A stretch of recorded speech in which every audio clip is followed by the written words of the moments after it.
ప్రపంచపు వింతల్లోనే ఒకటిగా చెప్పబడుతుంది మధురైలో ఉన్నటువంటి మీనాక్షి పరదేవత యొక్క దేవాలయం. ఇప్పటికీ మధురై క్షేత్రం గురించి ఒక మాట చెప్తారు. అక్కడ ఉండేటటువంటి ప్రజలు వేదనాదంతో మేల్కొంటారు అని. మిగిలిన ఊళ్ళల్లో ఉండేటటువంటి వాళ్ళందరూ పక్షుల యొక్క కూతలతో మేల్కొంటే ఒక్క మధురై క్షేత్రంలో ఉండేటటువంటి ప్రజలు మాత్రం వేదనాదంతో వేదం యొక్క మంత్రముల శబ్దములు చెవిలో పడి మేల్కొంటారు అని. అంత గొప్ప క్షేత్రం. ఆ క్షేత్రానికి మధురై అని పేరు రావడానికి కూడా ఒక ప్రధానమైన కారణం ఉంది.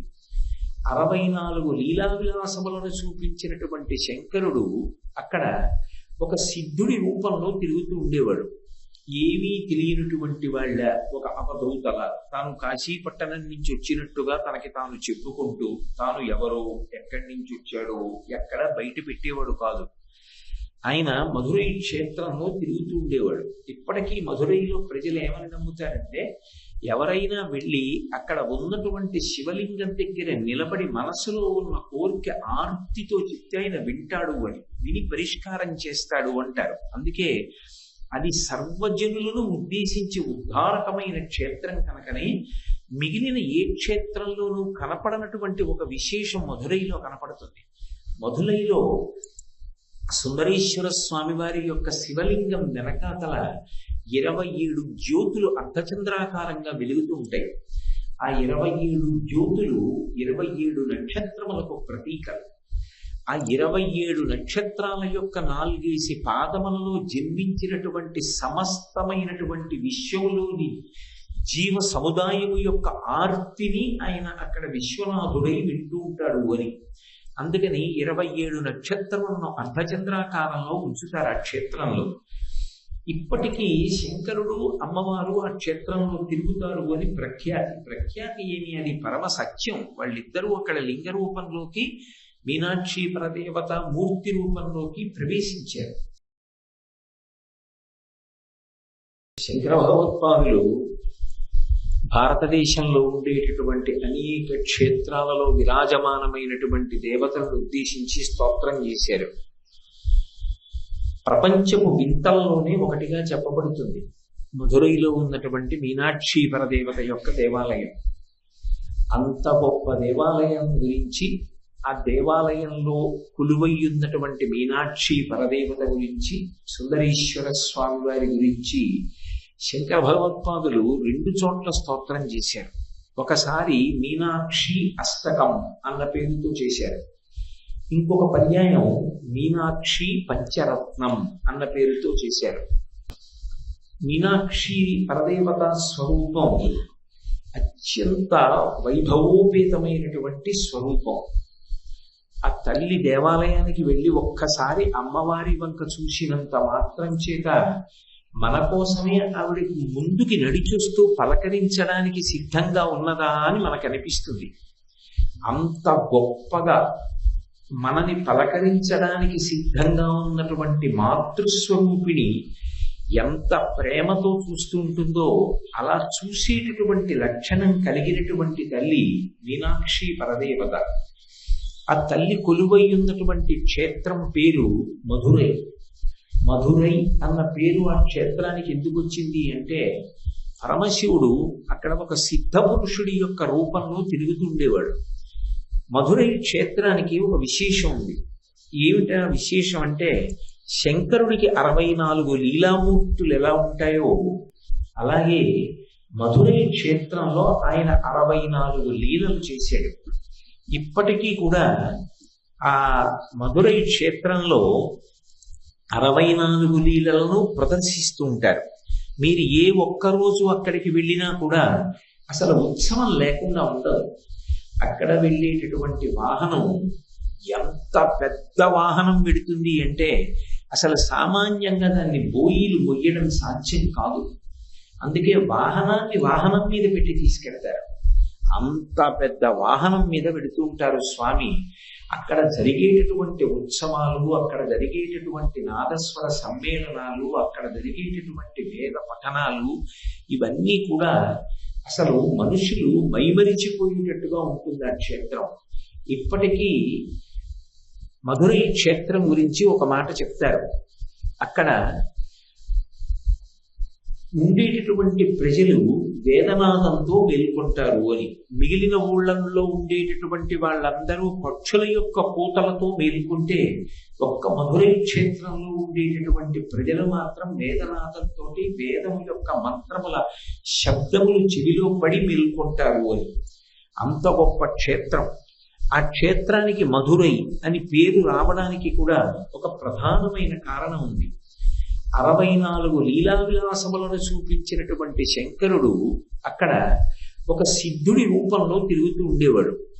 ఏమీ తెలియనటువంటి వాళ్ళ ఒక అవధూతల తాను కాశీపట్టణం నుంచి వచ్చినట్టుగా తనకి తాను చెప్పుకుంటూ తాను ఎవరో ఎక్కడి నుంచి వచ్చాడో ఎక్కడ బయట పెట్టేవాడు కాదు. ఆయన మధురై క్షేత్రంలో తిరుగుతూ ఉండేవాడు. ఇప్పటికీ మధురైలో ప్రజలు ఏమని నమ్ముతారంటే, ఎవరైనా వెళ్ళి అక్కడ ఉన్నటువంటి శివలింగం దగ్గర నిలబడి మనసులో ఉన్న కోరిక ఆర్తితో చెప్తే ఆయన వింటాడు అని, విని పరిష్కారం చేస్తాడు అంటారు. అందుకే అది సర్వజనులను ఉద్దేశించి ఉద్ధారకమైన క్షేత్రం కనుకనే మిగిలిన ఏ క్షేత్రంలోనూ కనపడనటువంటి ఒక విశేషం మధురైలో కనపడుతుంది. మధురైలో సుందరేశ్వర స్వామి వారి యొక్క శివలింగం వెనకాతల 27 జ్యోతులు అర్ధచంద్రాకారంగా వెలుగుతూ ఉంటాయి. ఆ 27 జ్యోతులు 27 నక్షత్రములకు ప్రతీకలు. ఆ 27 నక్షత్రాల యొక్క 4 పాదములలో జన్మించినటువంటి సమస్తమైనటువంటి విశ్వములోని జీవ సముదాయము యొక్క ఆర్తిని ఆయన అక్కడ విశ్వనాథుడై వింటూ ఉంటాడు అని. అందుకని 27 నక్షత్రములను అర్ధచంద్రాకారంలో ఉంచుతారు ఆ క్షేత్రంలో. ఇప్పటికీ శంకరుడు అమ్మవారు ఆ క్షేత్రంలో తిరుగుతారు అని ప్రఖ్యాతి ఏమి, అది పరమ సత్యం. వాళ్ళిద్దరూ అక్కడ లింగ రూపంలోకి, మీనాక్షి పరదేవత మూర్తి రూపంలోకి ప్రవేశించారు. అక్కడ ఆయన సిద్ధ పురుషుడై తిరుగుతున్నటువంటి సందర్భంలో ఆయన యొక్క పొరుగైన జుట్టు చివరి నుంచి అమృత బిందువులు పడ్డాయి ఆ ఊరంతా కూడా. ఎందుచేత అంటే ధవళవపుషమిందూర్మండలే సందివిష్టం భుజగవలయహారం భస్మ దిగ్ధాంగమీశం మృగయ పరశుపాణిం చారు చంద్రార్థమౌళిం హృదయ కమల మధ్యే సంతతం చింతయామి అంటారు. చంద్రుడిలో కరిగి పడుతున్నటువంటి అమృతం శంకరుడి మీద పడుతుందని ఆయన ఇలా 2 చేతులతో ఆ అమృతాన్ని పట్టుకుని మీద పోసుకుంటూ ఉంటాడని, అలా మీద 2 చేతులతో పోసుకుంటూ కింద 2 చేతులతో మళ్ళీ అమృతాన్ని పట్టుకుంటాడని, ఖాళీ అయిన పాత్రల కిందకి దింపితే కింది చేతులతో ఎత్తి మళ్ళీ అమృతం పోసుకుంటాడని. యజుర్వేదంలో కూడా లింగస్వరూపం ఎలా ఉంటుంది అంటే, ఆపాతాళ నభస్థలంత భువన బ్రహ్మాండమా విస్ఫుర జ్యోతి స్ఫటికలింగమౌళి విలసత్పూర్ణేందు ఆప్తామృతై అస్తూకాప్లుతమేకమీశమనిశం రుద్రానువాకాం వ్యపన్ ధ్యాయేత్ప్సిత సిద్ధై ధ్రువపదం విప్రోభిషించేచ్చివం బ్రహ్మాండ వ్యాప్తదేహ దశిత హిమరుచాభాసమానాభుజంగై కంఠే కాళాః కపర్దాః కలిత శశి కలశ్చండ కోదండహస్తాః త్రిక్షారుద్రాక్షమాలా సులలిత వపుష శాంభవా మూర్తిభేదాః రుద్రాశ్రీ రుద్రసూక్త ప్రకటిత విభవ ప్రయచ్ఛాం సౌఖ్యం అని యజుర్వేదంలో ఆ రుద్రాధ్యాయం చదివే ముందు ప్రార్థనా శ్లోకాలుగా చెప్తారు. అందులో కూడా పాతాళ లోకం నుంచి ఆ పైన ఉండేటటువంటి అంతరిక్షం కన్నా పై వరకు పెరిగిపోయినటువంటి శివలింగం యొక్క చివరి భాగం చంద్రుడి నుంచి కడిగి పడేటటువంటి అమృతధారలతో తడిసిపోతూ ఉంటుంది అని. సిద్ధపురుషుడుగా శంకరుడు మధురై క్షేత్రంలో ప్రవేశించి నడయాడుతున్నటువంటి సందర్భంలో కూడా ఆయన కేశపాశం అమృతంతో తడిసి ఆ జుట్టు చివరి నుంచి ఆ అమృత బిందువులు ఆ క్షేత్రం అంతా పడ్డాయి. అలా పడ్డాయి కాబట్టి ఆ క్షేత్రానికి మధురమైనటువంటి అమృత బిందువుల చేత తడిసింది కాబట్టి మధురై అని పేరు వచ్చింది. అక్కడ ఎన్నో పర్యాయాల సిద్ధపురుషుడిగా ఆయన దర్శనమిచ్చి మాట్లాడాడు కూడా. ఒకానొకప్పుడు ఆయన అక్కడ పరిపాలన చేస్తున్నటువంటి పాండ్యరాజుకి దర్శనమిచ్చాడు. ఈ సిద్ధపురుషుడుగా తిరుగుతున్నటువంటి శంకరుడు అప్పుడప్పుడు అనుగ్రహించాలి అనుకుంటే ఏ ప్రార్థన చేయకపోయినా ఆర్తితో ఉన్న వాళ్ళ వంక చూసి వాళ్ళ యొక్క కోరికలు తీరుస్తూ ఉండేవాడు.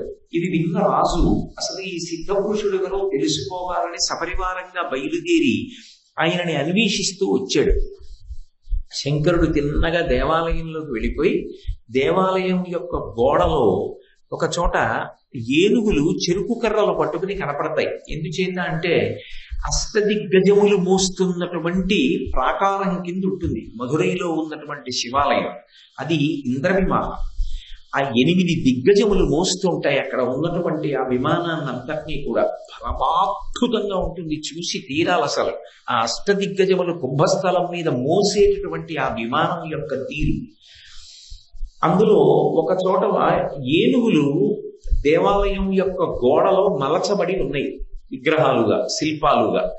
అక్కడ ఒదిగి కూర్చుని ఉన్నాడు ఈ సిద్ధపురుషుడి రూపంలో ఉన్న శంకరుడు. మహారాజు తన పరివారంతో వెతుకుతూ గోడలో నక్కి కూర్చున్న సిద్ధపురుషుణ్ణి చూశాడు. ఆగి తేరిపారి చూస్తున్నాడు. కాసేపు ఆగిన తర్వాత సిద్ధపురుషుడు కనుబొమలు ఎగరేశాడు. నీకేం కావాలి అని అడిగినట్టుగా. ఆయన అన్నాడు, నువ్వు సిద్ధపురుషుడి విటాడు, నువ్వు ఏవైనా కోరికలు తీరుస్తావుటాడు, నీ దగ్గర చాలా మహిమలున్నాయిట, ఎక్కడి నుంచి వచ్చావు అని అడిగాడు. నేను కాశీ నుంచి వచ్చానన్నాడు. ఆయన అసలు జవాబు చెప్పేవాడు కాదు. అటువంటిది ఆ రోజున మహారాజుకి చెప్పాడు. నేను కాశీ నుంచి వచ్చానన్నాడు. ఎక్కడ ఉంటావు అన్నాడు. అంతటా ఉంటానన్నాడు. మీ తల్లిదండ్రులు ఎవరన్నాడు. నాకు తల్లిదండ్రులు లేరు అన్నాడు. మరి ఏం చేస్తావన్నాడు. నేనందరికీ తల్లిదండ్రులు అవుతూ ఉంటాను అన్నాడు. నన్ను నమ్ముకున్న వారిని అనుగ్రహిస్తూ ఉంటాను అన్నాడు. ఓహో, అంత గొప్పవాడివా? అయితే అదిగో దేవాలయం గోడ మీద శిల్పం ఉంది కదా ఏనుగు, అది ఊపిరి తీసేటట్టుగా చెయ్యి అన్నాడు. వెంటనే పరమశివుడి సంకల్పానికి ఆ గోడలో ఉన్నటువంటి ఏనుగు ఊపిరి తీసి ఒక్కసారి బయటికి వచ్చింది. బయటికి వచ్చి నిలబడి ఆ రాజు యొక్క పరివారం మీదకి లంఘించింది. వాళ్ళందరూ భయపడి పారిపోయారు. అప్పుడే ఒక రైతు అటుగా వెళుతూ ఈ సిద్ధపురుషుడికి 4 చెరుకు కర్రలు చేతిలో పెట్టాడు. ఆయన ఆ చెరుకు కర్రలు తీసి ఆ ఏనుగుకి పెట్టాడు. ఆ ఏనుగు తినేసిన తర్వాత మహారాజుకు అర్థమైంది, ఇది ఎవరో కాదు, సాక్షాత్తుగా శంకరుడు సిద్ధపురుషుడి రూపంలో తిరుగుతున్నాడు. మహానుభావాలను మన్నించండి, ఆ ఏనుగు మళ్ళీ శిల్పంలోకి వెళ్ళిపోయేటట్టు చెయ్యండి, లేకపోతే నా పరివారం భయపడిపోతోందన్నాడు. ఆ ఏనుగు శిల్పంలోకి వెళ్ళిపోయేటట్టుగా చేశాడు శంకరుడు. కానీ ఉద్ధతితో ఆ పరివారం సిద్ధపురుషుడి మీదకి వచ్చే ప్రయత్నం చేశాడు. ఆయన హోంకారం చేసేటప్పటికీ వాళ్ళందరూ చేష్టలుడికి ప్రతిమలై నిలబడిపోయారు. మహారాజుకు అర్థమైంది, నా పరివారం సరిగా అర్థం చేసుకోలేకపోయారు, ఈయన సాక్షాత్ పరమశివుడు అని ఆయన కాళ్ళ మీద పడి ప్రార్థన చేసి, అయ్యా నాకొక్క కోరిక, మీరు శంకరుడు, మిమ్మల్ని ఎంతసేపు చూస్తే తనివి తీరుతుంది, నా కోరిక మన్నించి మీరు ఇందాక పెట్టిన చెరుకు కర్ర తినేసింది కదా ఏనుగు, తినేసిన చెరుకు కర్రని ఏనుగు యథాప్రకారంగా మళ్ళీ నోట్లోంచి పైకి తీసి తొండంతో పట్టుకున్నట్టుగా ఈ విగ్రహం మారేటట్టు చేయండి అన్నాడు. మళ్ళీ ఏనుగు సజీవంగా బయటికి వచ్చి తను తినేసినటువంటి చెరుకు కర్రని పైకి తీసి తొండంతో పట్టుకుంది. మీరు ఇప్పటికీ మధురై వెళితే మధురైలో పరమశివుడి యొక్క ఆలయానికి, ఆ సోమసుందరుని యొక్క దేవాలయానికి ప్రదక్షిణం చేస్తుంటే ఇప్పటికీ శంకరుడు సిద్ధపురుషుడిగా కూర్చున్నటువంటి ఆ స్థితి, ఆ పక్కన ఏనుగు చెరుకు కర్ర పట్టుకున్నటువంటి విగ్రహం ఇప్పటికీ కనపడతాయి. మధురై క్షేత్రం అంత ప్రత్యక్ష స్పర్శ కలిగినటువంటి క్షేత్రం. బహుశः నాకు తెలిసి ఉన్నంత వరకు భారతదేశం మొత్తం మీద ఎక్కడా కూడా శంకరుడు చూపించినటువంటి 64 లీలలు ఏవైతే ఉన్నాయో మధురైలో చూపించినటువంటి ఆ 64 లీలలని కూడా మళ్ళీ యథాప్రకారంగా ప్రదర్శించేటటువంటి క్షేత్రం మధురై ఒక్కటే. అంత గొప్ప క్షేత్రం. అక్కడే ఇంద్రుడి యొక్క కోరిక తీరింది. అక్కడే అమ్మవారు మీనాక్షి పరదేవత అన్న పేరుతో అవతరించింది. అవతరించడానికి కూడా కారణం ఏమిటి అంటే, మధురై క్షేత్రానికి దూరంగా ఒక సామాన్యురాలు, ఒక అమాయకురాలైనటువంటి అతివ ఉండేది. ఆమె పేరు ఇచ్ఛాంబ. ఆవిడికి ఒక ఇచ్ఛ కలిగింది, ఒక కోరిక. ఏమిటి ఆ కోరిక అంటే, పార్వతీదేవి నా కడుపున పుట్టాలి, నేను పార్వతీదేవిని పిల్ల అని పెంచాలి. పార్వతీదేవి ఆకుపచ్చగా ఉంటుంది, దుర్గమ్మ నీలంగా ఉంటుంది. గౌరమ్మ పచ్చగా కానీ తెల్లగా కానీ ఉంటుంది, కాళి నల్లగా ఉంటుంది. నాకు పార్వతి కుమార్తెగా రావాలి. ఆ వచ్చినటువంటి పార్వతిని నేను నా బిడ్డ అన్న భావనతో, ఆ ప్రేమతో పెంచి పెద్ద చెయ్యాలి. నా కోరిక తీరాలి అని చెప్పి ఆవిడ మధురై క్షేత్రానికి వెళ్ళినట్టయితే తప్పకుండా శివానుగ్రహం కలిగి నాకు పరదేవత కుమార్తెగా వస్తుంది అని విశ్వసించి మధురై క్షేత్రాన్ని చేరుకుని కొంతకాలం ఘనపదార్థాన్ని స్వీకరిస్తూ తపస్సు చేశాను. కొంతకాలం అయిన తర్వాత ఘనపదార్థం కూడా వదిలిపెట్టి ద్రవ పదార్థాన్ని స్వీకరించింది. మరి కొంతకాలం అయిన తర్వాత ద్రవ పదార్థాన్ని కూడా విడిచిపెట్టేసి కేవలం వాయుభక్షణం చేస్తూ శరీరాన్ని నిలబెట్టుకునే ప్రయత్నం చేసింది. కానీ శుష్కించిపోయినటువంటి శరీరం ఒకనాడు పతనమైపోవడానికి సిద్ధమైంది. పార్వతీదేవి ఆమెకు జ్ఞానమునందు గోచరమై, నేను నీకు వచ్చే జన్మలో కుమార్తెగా వస్తాను, నీ వచ్చే జన్మలో నీకు నేను కుమార్తెగా వస్తానని వరం ఇచ్చింది. ఆ వరం ప్రకారంగానే పార్వతీదేవి మలయధ్వజ పాండ్యన్ అని పేరు కలిగినటువంటి మహారాజు మధురై క్షేత్రాన్ని పరిపాలిస్తున్నటువంటి రోజులలో ఆయనకి భార్యగా కాంచనమాలగా ఇచ్ఛాంబ వచ్చింది. మీరు సరిగా అర్థం చేసుకుంటున్నారనుకుంటున్నాను. ఇచ్ఛాంబ పార్వతీదేవి కుమార్తెగా రావాలని కోరుకుని తపస్సు చేసి శరీరం విడిచిపెట్టి మరుజన్మలో కాంచనమాల అన్న పేరుతో మధురైని రాజధానిగా చేసుకుని రాజ్య పరిపాలన చేస్తున్న మలయధ్వజ పాండ్యన్కి భార్య అయింది. వాళ్ళకి చాలా కాలం సంతానం లేదు. కాబట్టి మలయధ్వజ పాండ్యన్ కాంచనమాల కలిసి ఒకానొకప్పుడు పుత్రకామేష్టి చేశారు. ఆ పుత్రకామేష్టి జరుగుతూ ఇక పూర్ణాహుతి దగ్గరికి వచ్చింది. పూర్ణాహుతి దగ్గరికి వచ్చేటప్పటికి అకస్మాత్తుగా ఆ అగ్నికుండంలోంచి ఒక 3 సంవత్సరముల వయసు ఉన్నటువంటి పిల్ల పైకి లేచి, ఆమె ఆకుపచ్చని వర్ణంతో ఉంది. ఇప్పుడు మీరు ఈ వెనక అవనిక మీద ఎలా చూస్తున్నారో అలా ఆకుపచ్చటి రంగుతో ఉండి వైజయంతిమాల అంటారు. వైజయంతిమాల అంటే కంఠం నుంచి పాదాల వరకు తగులుతుంది అని అగ్ని పురాణం. శ్రీ మహావిష్ణువు ధరిస్తారు అని. అటువంటి ఆభరణ విశేషాలతో కూడుకున్నటువంటి పిల్లగా అవతరించి కనురెప్ప వెయ్యకుండా ఎప్పుడూ ఆ బ్రహ్మకీటజరిని సమస్త భూతములకు తల్లి అయి కాపాడేటటువంటి మీనాక్షి తత్వమును సంతరించుకున్న పరదేవతా స్వరూపమై ఆ పిల్ల ఆ అగ్నికుండంలోంచి పైకి లేచి అక్కడ ఉన్నటువంటి రాజుగారి భార్యగా ఈ జన్మలో ఉన్నటువంటి కాంచనమాల యొక్క తొడ మీద కూర్చుని వెనక్కి తిరిగి గడ్డం పట్టుకుని అమ్మా అంది. ఓ తల్లి అనుగ్రహించింది. గత జన్మలో నేను పార్వతీదేవి నాకు కుమార్తెగా రావాలని కోరుకుంటే మీనాక్షి పరదేవతా స్వరూపమై అగ్నికుండము నుండి ఆవిర్భవించి నా తొడ మీద కూర్చుని నన్ను అమ్మా అని పిలిచి అనుగ్రహించింది అని కాంచనమాల మురిసిపోయింది. అందుకే మధురై క్షేత్రం బాలారూపంతో వెలిసినటువంటి క్షేత్రం. అటువంటి అమ్మవారు పరమ సంతోషాన్ని ఇచ్చింది తల్లిదండ్రులకి. మలయధ్వజ పాండ్యన్ ఆయన భార్య కాంచనమాల ఎంతో సంతోషంగా పిల్ల వంక చూశారు. చూసినప్పుడు ఆ పిల్ల యొక్క శరీరంలో సామాన్యులకు ఉండనటువంటి రీతిలో ఒక విశేషం, ఒక విచిత్రం గోచరించింది. ఆమె యొక్క వక్షోభాగమునందు 3 స్తన్యములున్నాయి. అది చూసి రాజు ఆశ్చర్యచకితుడయ్యాడు. ఇదేమి ఇలా ఉంది పిల్లకి, ఇది అసాధారణమని ఎవరు వివాహం చేసుకోలే అని. అప్పుడు అశరీరవాణి పలికింది, ఈ పిల్లకి 3 స్తనములు ఉండడానికి కారణం ఈమె యొక్క భర్త ఎవరో తెలుసుకునే ప్రయత్నం నువ్వు చెయ్యక్కర్లేదు. ఈ పిల్ల ఏ పురుషుడి ముందు నిలబడినప్పుడు ఒక స్తన్యము అదృశ్యమై అందరు స్త్రీలలా 2 స్తన్యములతో ఉంటుందో ఆయనయే ఈమె యొక్క భర్త. అప్పుడు నువ్వు చాలా సంతోషంగా వాళ్ళిద్దరికీ వివాహము చేయవచ్చు. కాబట్టి ఈమె పార్వతీదేవి. పరమశివుడి యొక్క దర్శనము ఈమె పొందగానే ఈమె యొక్క 3వ స్థలము అంతర్ధానమై 2 స్థలములతో ఉంటుంది అని అశరీరవాణి పలికింది.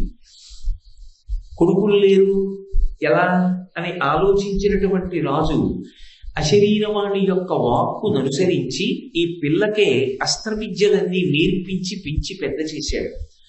అపూర్వమైనటువంటి పరాక్రమంతో ఆ పిల్ల ఈ భూమండలాన్నంతటినీ జయించి అనేక లోకములను జయించి ఇంద్రలోకం మీదకి యుద్ధానికి వెళ్ళి మహేంద్రుణ్ణి గెలిచింది. మహేంద్రుణ్ణి గెలిస్తే మహేంద్రుడు కదంబ వృక్షాన్ని బహూకరించాడు దేవలోకంలోంచి. దేవలోకంలో దేవేంద్రుడు బహూకరించినటువంటి కదంబ వృక్షం ఏదుందో ఆ కదంబ వృక్షాన్ని మీనాక్షి పరదేవత మధురై క్షేత్రానికి తీసుకొచ్చింది. ఆ కదంబ వృక్షమే ఇప్పటికీ మధురై క్షేత్రంలో స్థల వృక్షం. ఇప్పటికీ మధురై దర్శనానికి వెళ్ళినప్పుడు ఆ క్షేత్రంలో తిరుగుతుంటే స్థల వృక్షము అని కదంబాన్ని చూపిస్తారు. ఆ కదంబ వృక్షం ఒకనాడు మీనాక్షి పరదేవత ఇంద్రలోకానికి వెళ్ళి ఇంద్రుణ్ణి గెలిచినప్పుడు ఇంద్రుడు బహూకరించినప్పుడు తీసుకొచ్చినటువంటి కదంబ వృక్షం. ఆ తల్లి తర్వాత కైలాసం మీదకి వెళ్ళింది. కైలాసం మీద దండయాత్రకి వెళ్ళినప్పుడు ప్రమదగణాలన్నీ కూడా ఆమెను గెలవలేకపోయి శంకరుడు వచ్చినది ఎవరో తెలియదు, ఆయనకి సర్వజ్ఞుడు, ఈశాన సర్వ విద్యానాం ఈశ్వర సర్వభూతానాం బ్రహ్మాధిపతి బ్రహ్మణోధిపతి బ్రహ్మా శివోమి అస్తు సదాశివో. ఈమెకి కళ్యాణ గడియ దగ్గరికి వచ్చింది అని తెలుసుకున్నటువంటి శంకరుడు తాను ధనస్సు చేత పట్టి యుద్ధానికి వచ్చాడు. శంకరుడి వంక చూసి ఆ వింటినారి సారించబోయింది. ఆయన వంక చూసేటప్పటికీ ఆమె యొక్క 3వ స్థలం అదృశ్యమైపోయింది. ఈయనయే నా భర్త అని తెలుసుకున్నటువంటి తల్లి అపారమైనటువంటి సంతోషాన్ని పొంది పులకాంకురములతో ఆయన ముందు నిలబడింది.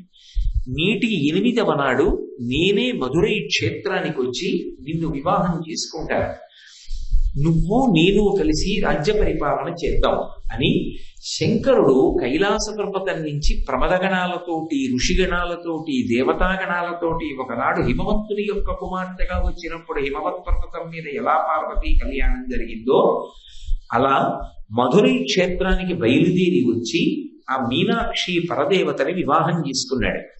కానీ అనువంశికంగా రాజ్య పరిపాలన మాత్రం పరంపరాగతంగా వచ్చినది కాబట్టి మీనాక్షి పరదేవతయే అక్కడ పరిపాలకురాలు. ఆమె పరిపాలిస్తుంటుంది. సోమసుందరుడు ఆమెకి సహాయం చేస్తూ ఉంటాడు. అందుకే స్త్రీ యొక్క వైభవం ప్రకాశించిన ఇంటిని మీనాక్షి గృహంతో పోలుస్తూ ఉంటారు. అక్కడ ఆమె పరిపాలకురాలు. విచిత్రం ఏమిటంటే పార్వతీదేవిగా ఆవిడికి తీరని కోరికలు కూడా తీర్చుకున్న క్షేత్రం ఏది అంటే మధురై. ఎందుకని అంటే పార్వతీదేవికి సుబ్రహ్మణ్యేశ్వర స్వామి వారికి తల్లి కావాలి అని కోరిక. కానీ సనత్కుమారుడు సుబ్రహ్మణ్యుడిగా పరమశివుని యొక్క కడుపున కుమారుడిగా పుట్టడానికి అంగీకరించినప్పుడు స్త్రీ గర్భవాసాన్ని అంగీకరించలేదు. ఆవిడ ఎంత పార్వతీదేవి అయినా నేను ఆవిడ గర్భవాసం చెయ్యను అన్నాడు. నా గర్భవాసం చేయకపోతే పరమశివుని యొక్క కుమారుడిగా వచ్చినా నాకు అమ్మ అన్న తృప్తి ఎలా మిగులుతుంది? పోనీ నా గర్భవాసం చేయకపోయినా కనీసం నువ్వు ఒక్క పని చేయి, నా శరీరం ఒకప్పుడు సరోవర రూపాన్ని పొంది హిమవత్ పర్వతం మీద శరవణ తటాకము అన్న పేరుతో ప్రకాశిస్తోంది. చివర ఆవిర్భావ సమయంలో ఆ శరవణ తటాకంలోంచి పైకి వస్తే నా శరీరము నుండే నువ్వు ఉత్పాదనమైనట్టు అవుతుంది, నాకు తృప్తిగా ఉంటుంది అని పార్వతీదేవి త్రిపుర రహస్యంలో ఈ విషయం చెప్తారు. కోరిన మీదట సుబ్రహ్మణ్యావతార సమయంలో శరవణ తటాకంలోంచి ఆయన పైకి లేచినట్టుగా చెప్పబడుతుంది. ఆ అవతారంలో తల్లి గర్భం ధరించినట్టు కానీ ఆమె ప్రసవ వేదన పొందినట్టు కానీ ఆమె కుమారుణ్ణి కన్నట్టు కానీ కనపడదు. కానీ మీనాక్షి పరదేవత రాజ్య పరిపాలన చాలా కాలం చేసిన తరువాత, అంటే మీనాక్షి సుందరేశ్వరుల కళ్యాణం అయిపోయినటువంటి కొంతకాలానికి ఒకనాడు సుందరేశ్వరుడు అమ్మవారితో అన్నాడు, ఒక స్త్రీ జీవితానికి పరిపూర్ణత ఎప్పుడు బిడ్డలకు తల్లి అయినప్పుడే కదా. కాబట్టి నువ్వు ఎంత రాజ్య పరిపాలన చేస్తున్నా ఉత్తరాధికారి ఒకడు కావాలిగా, రాజ్యానికి వారసుడు, అతనికి యవరాజ్య పట్టాభిషేకం చెయ్యాలిగా. కాబట్టి ఇలా ఎంతకాలం మనం రాజ్య పరిపాలన చేస్తాం, ఎంతకాలం ఇలా ప్రజలకి దర్శనం ఇస్తూ ఉంటాం. కాబట్టి మనం దేవాలయంలో మూర్తులలోకి ప్రవేశిద్దాం. ఆ ప్రవేశించడానికి ముందర నువ్వు గర్భం ధరించి ఒక కుమారుణ్ణి కను, ఆ కుమారుడికి పట్టాభిషేకం చేద్దాం అన్నాడు. పరమ సంతోషాన్ని పొందినటువంటి పార్వతీదేవి నా గర్భమునందు పుట్టవలసిన కుమారుడెవరు అని అడిగింది. ఇంకెవరు? ఒకనాడు సుబ్రహ్మణ్యేశ్వరుడు నీ కడుపున పుట్టలేదని బెంగపెట్టుకున్నావుగా, ఆ సుబ్రహ్మణ్యుణ్ణి ఆజ్ఞాపిస్తాను, నీ కడుపున ఉగ్రపాండ్యన్ అన్న పేరుతో కొడుకుగా పుడతాడు. ఆ సుబ్రహ్మణ్యుడికి పట్టాభిషేకం చేసి మళ్ళీ ఆయనకి ఆయుధాలను సమకూర్చి రాజ్య పరిపాలన చెయ్యడానికి కావలసినటువంటి వైభవాన్ని సంతరింపచేసి మనిద్దరం దేవాలయ మూర్తులలోకి ప్రవేశిద్దాం. ఎవరు వచ్చి ప్రార్థన చేసినా వాళ్ళ యొక్క కోరికలు తీరుద్దాం. వాళ్ళు ఏ కోరిక కోరకపోయినా వాళ్ళ అభ్యున్నతికి ఏది అవసరమో దాన్ని కటాక్షిద్దాం. అందుకే ప్రపంచపు వింతలలో ఈ దేవాలయం ఒకటి అవుతుంది. కాబట్టి మీ కడుపున ఉగ్రపాండ్యన్ అన్న పేరుతో సుబ్రహ్మణ్యుడే పుడతాడు అని వరమిచ్చాడు. ఆ అనుగ్రహ ప్రకారంగానే పార్వతీదేవి గర్భిణి అయి ఆమె ప్రసవ వేదన పొంది సుబ్రహ్మణ్యుణ్ణి ఉగ్రపాండ్యన్ అన్న పేరుతో కొడుకుగా పొంది మాతృత్వాన్ని పరిపూర్ణంగా అనుభవించినటువంటి క్షేత్రం మధురై క్షేత్రం. ఆశ్చర్యం ఏమిటంటే పార్వతీదేవిగా ఆమెకి సీమంతోన్నయనము అవి చేశారో లేదో తెలియదు, ఎక్కడా పురాణాల్లో లేదు. కానీ అందున పరిపాలకురాలు కడుపుతో ఉంది, పరమశివుని ఇల్లాలు మీనాక్షి, ఆమె అగ్నిగుండం నుంచి ఆవిర్భవించింది, గర్భిణి. సుబ్రహ్మణ్యుడు కొడుకుగా పుట్టబోతున్నాడు. ఆమెకి ఎన్ని ఉత్సవాలు జరిగి ఉంటాయో, ఎంత అపురూపంగా చూసుంటారో, ప్రజలెంత మురిసిపోయి ఉంటారో, ఆమె తల్లిదండ్రులు ఎంత ఆనందపడిపోయి ఉంటారో. ప్రత్యక్షంగా ఆవిష్కరింపబడినటువంటి క్షేత్రం మధురై. మధురై ఒక్క పార్వతీదేవికే కాదు సంతోషాన్ని ఇచ్చింది, పార్వతీ పరమేశ్వరులను ఎప్పుడూ నమ్ముకుని ఉండేటటువంటి వాళ్ళకి కూడా అంత సంతోషాన్ని కట్టబెట్టినటువంటి క్షేత్రం మధురై. నేను ఈ మాట ఎందుకంటున్నానంటే మీనాక్షి కళ్యాణం జరగవలసినటువంటి సందర్భం వచ్చింది. నేను ఇందాక మీతో మనవి చేశాను కదా, కైలాస పర్వతం మీద శంకరుడు పార్వతీదేవికి దర్శనమిచ్చినప్పుడు 3వ స్థలం అదృశ్యమైతే వాళ్ళిద్దరికీ కళ్యాణం జరగాలి అని నిర్ణయమై ఆ నాటి నుండి 8వ నాటికి మధురై చేరుకుని పార్వతీ పరమేశ్వర కళ్యాణం సంభవించింది. ఆ మీనాక్షి కళ్యాణం జరుగుతున్నప్పుడు కొన్ని విశేషాలు జరిగాయి. అందులో వ్యాఘ్రపాదుడు పతంజలి ఎప్పుడు చిదంబర క్షేత్రంలోనే ఉంటారు. వ్యాఘ్రపాదుడు ఒక ఋషి, ఆయనకు ఒక అలవాటు ఉంది, తేనెటీగ కూడా వాలనటువంటి పువ్వుల్ని కోసి తీసుకొచ్చి శంకరుడికి ప్రదోష వేళలో పూజ చేస్తాడు. దానికోసమని సమీపారణ్యాలలో తిరుగుతుండేవాడు. తిరుగుతుండగా ఆయన కాళ్లలో ముళ్ళు దిగి రాళ్లు గుచ్చుకొని ఆ అరికాళ్ళన్నీ కూడా చిత్రమైపోయేవి. శంకరుడు చూసి చాలా జాలి పొంది, ఇక పైన నీ కాళ్ళు ఇలా ఇబ్బంది పడకుండా నీ పాదములను వ్యాఘ్రపాదములు చేస్తున్నాను. పాదములు పెద్ద పులి పాదాలు ఉంటాయి. స్వేచ్ఛగా అరణ్యాల్లోకి వెళ్ళి పువ్వులు తెచ్చి నీ కోరిక ప్రకారం ప్రదోషంలో నాకు పూజ చేయమన్నాడు. కాబట్టి ఆయన అరణ్యాలలోకి వెళ్ళి పువ్వులు కోసి తెచ్చి సాయంకాలం వేళ చిదంబరంలో పూజ చేస్తాడు. చిదంబరం కనకసభ. ప్రతిరోజు ప్రదోష వేళలో నటరాజస్వామి నర్తనం చేస్తాడు. అందుకే చిదంబర క్షేత్రంలో ప్రధాన దర్శనం ఏమిటి అంటే నటరాజస్వామి. ఆయన ప్రారంభం చేశాడు నాట్యం అనడానికి గుర్తు ఏమిటంటే అర్చకులు గొప్పగా మంగళవాద్యాలు మ్రోగించి పెద్ద హారతి ఎత్తుతారు నటరాజస్వామికి. అది ఖచ్చితంగా ప్రదోషం మేడకెత్తుతారు. మొన్న మేము ఆ ప్రాంతం మీదుగా ఒక శుభకార్యానికి వెళ్ళినప్పుడు ఆ ప్రదోష వేళ ఆ హారతికి చిదంబరంలో నటరాజస్వామి గారి ముందు ఉండాలి అని సంకల్పం. వెళ్ళగలమా ఏమో ప్రయత్నం చేసి పరిగెత్తాం, నేను గోపాలకృష్ణ గారు మేమందరం. ఇలా మేము వెళ్ళి నటరాజస్వామి గారి ముందు నించున్నాము. హారతి ప్రారంభమై ఖచ్చితంగా సంధ్యారంభ విజృంభితం అని ఆ ప్రదోష వేళలో నటరాజస్వామికి హారతిస్తారు. అది అపురూపమైనటువంటి దర్శనం చిదంబరంలో. ఆ చిదంబరంలో ప్రదోష వేళలో శంకరుడి యొక్క నృత్యం పూర్తయితే తప్ప పతంజలి అలాగే ఈ వ్యాఘ్రపాదుడు కూడా భోజనం చెయ్యరు. వాళ్ళిద్దరూ తాండవం చూసిన తరువాత భోజనం చేస్తారు. అది వాళ్ళ అలవాటు. పగలంతా ఉపవాసం ఉంటారు. ఈ వ్యాఘ్రపాదుడేమో పువ్వులు పట్టుకుని వస్తాడు. పతంజలి గొప్ప యోగశాస్త్ర విద్వాంసుడు, ఆయన మహాభాష్యకర్త, ఆయన శివధ్యానంలో ఉంటాడు. ఇద్దరూ సాయంకాలం వేళ ఏ వాద్య గోష్ఠిలోనూ పాల్గొనరు. దేవతలందరూ వచ్చి వాద్యాలు మ్రోగిస్తారు. ఒక్క పతంజలి వ్యాఘ్రపాదుడు మాత్రం కదలకుండా 2 పక్కల నిలబడి చూస్తూ ఉంటారు. ఇప్పటికీ కాంచీపురంలో ఏకాంబరేశ్వర దర్శనం చేసుకుని బయటికి వచ్చి ఎడం పక్కన చూస్తే నటరాజస్వామి వారి యొక్క ప్రాంగణం ఉంటుంది. అందులో వ్యాఘ్రపాదుడు పతంజలి ఇద్దరు పక్కన ఉంటారు. చిదంబరంలో అయితే వ్యాఘ్రపాదుడికి ఒక దేవాలయమే ఉంది, అది ఉపాలయం. ఎందుకంటే అక్కడే ఉంటాడే, ఉండి రోజు పువ్వులు తెస్తాడు. అటువంటి వ్యాఘ్రపాదుడు పతంజలి చిదంబరం వదిలిపెట్టి ఎక్కడికి వెళ్ళరు.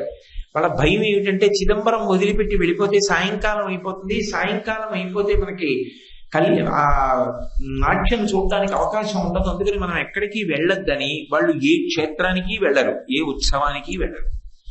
అటువంటి వాళ్ళు మధురైలో మీనాక్షి సోమసుందరుల కళ్యాణం జరుగుతుంటే వీళ్ళిద్దరు వెళ్ళారు.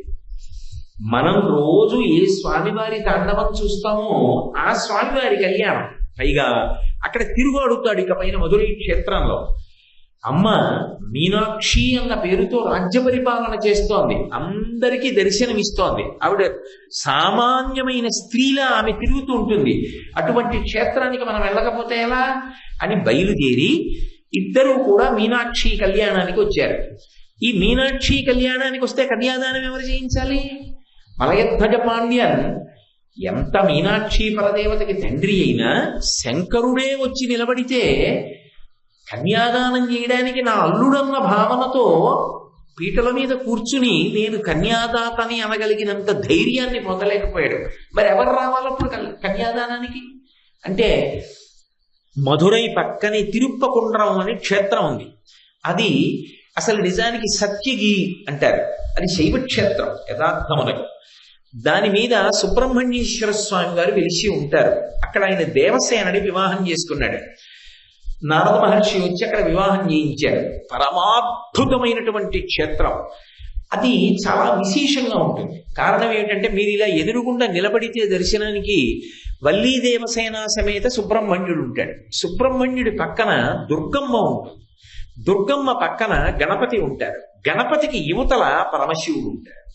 వాళ్ళు ముగ్గురు ఒక వరుస క్రమంలో ఉంటారు. ఇలా ఎదురుగుండా నిలబడ్డారనుకోండి, వల్లీ దేవసేన సమేత సుబ్రహ్మణ్యుడు, ఆయన పక్కన దుర్గమ్మ, దుర్గమ్మ పక్కన గణపతి ఉంటారు. ఇటు పక్కకి పరమశివుడు ఉంటాడు.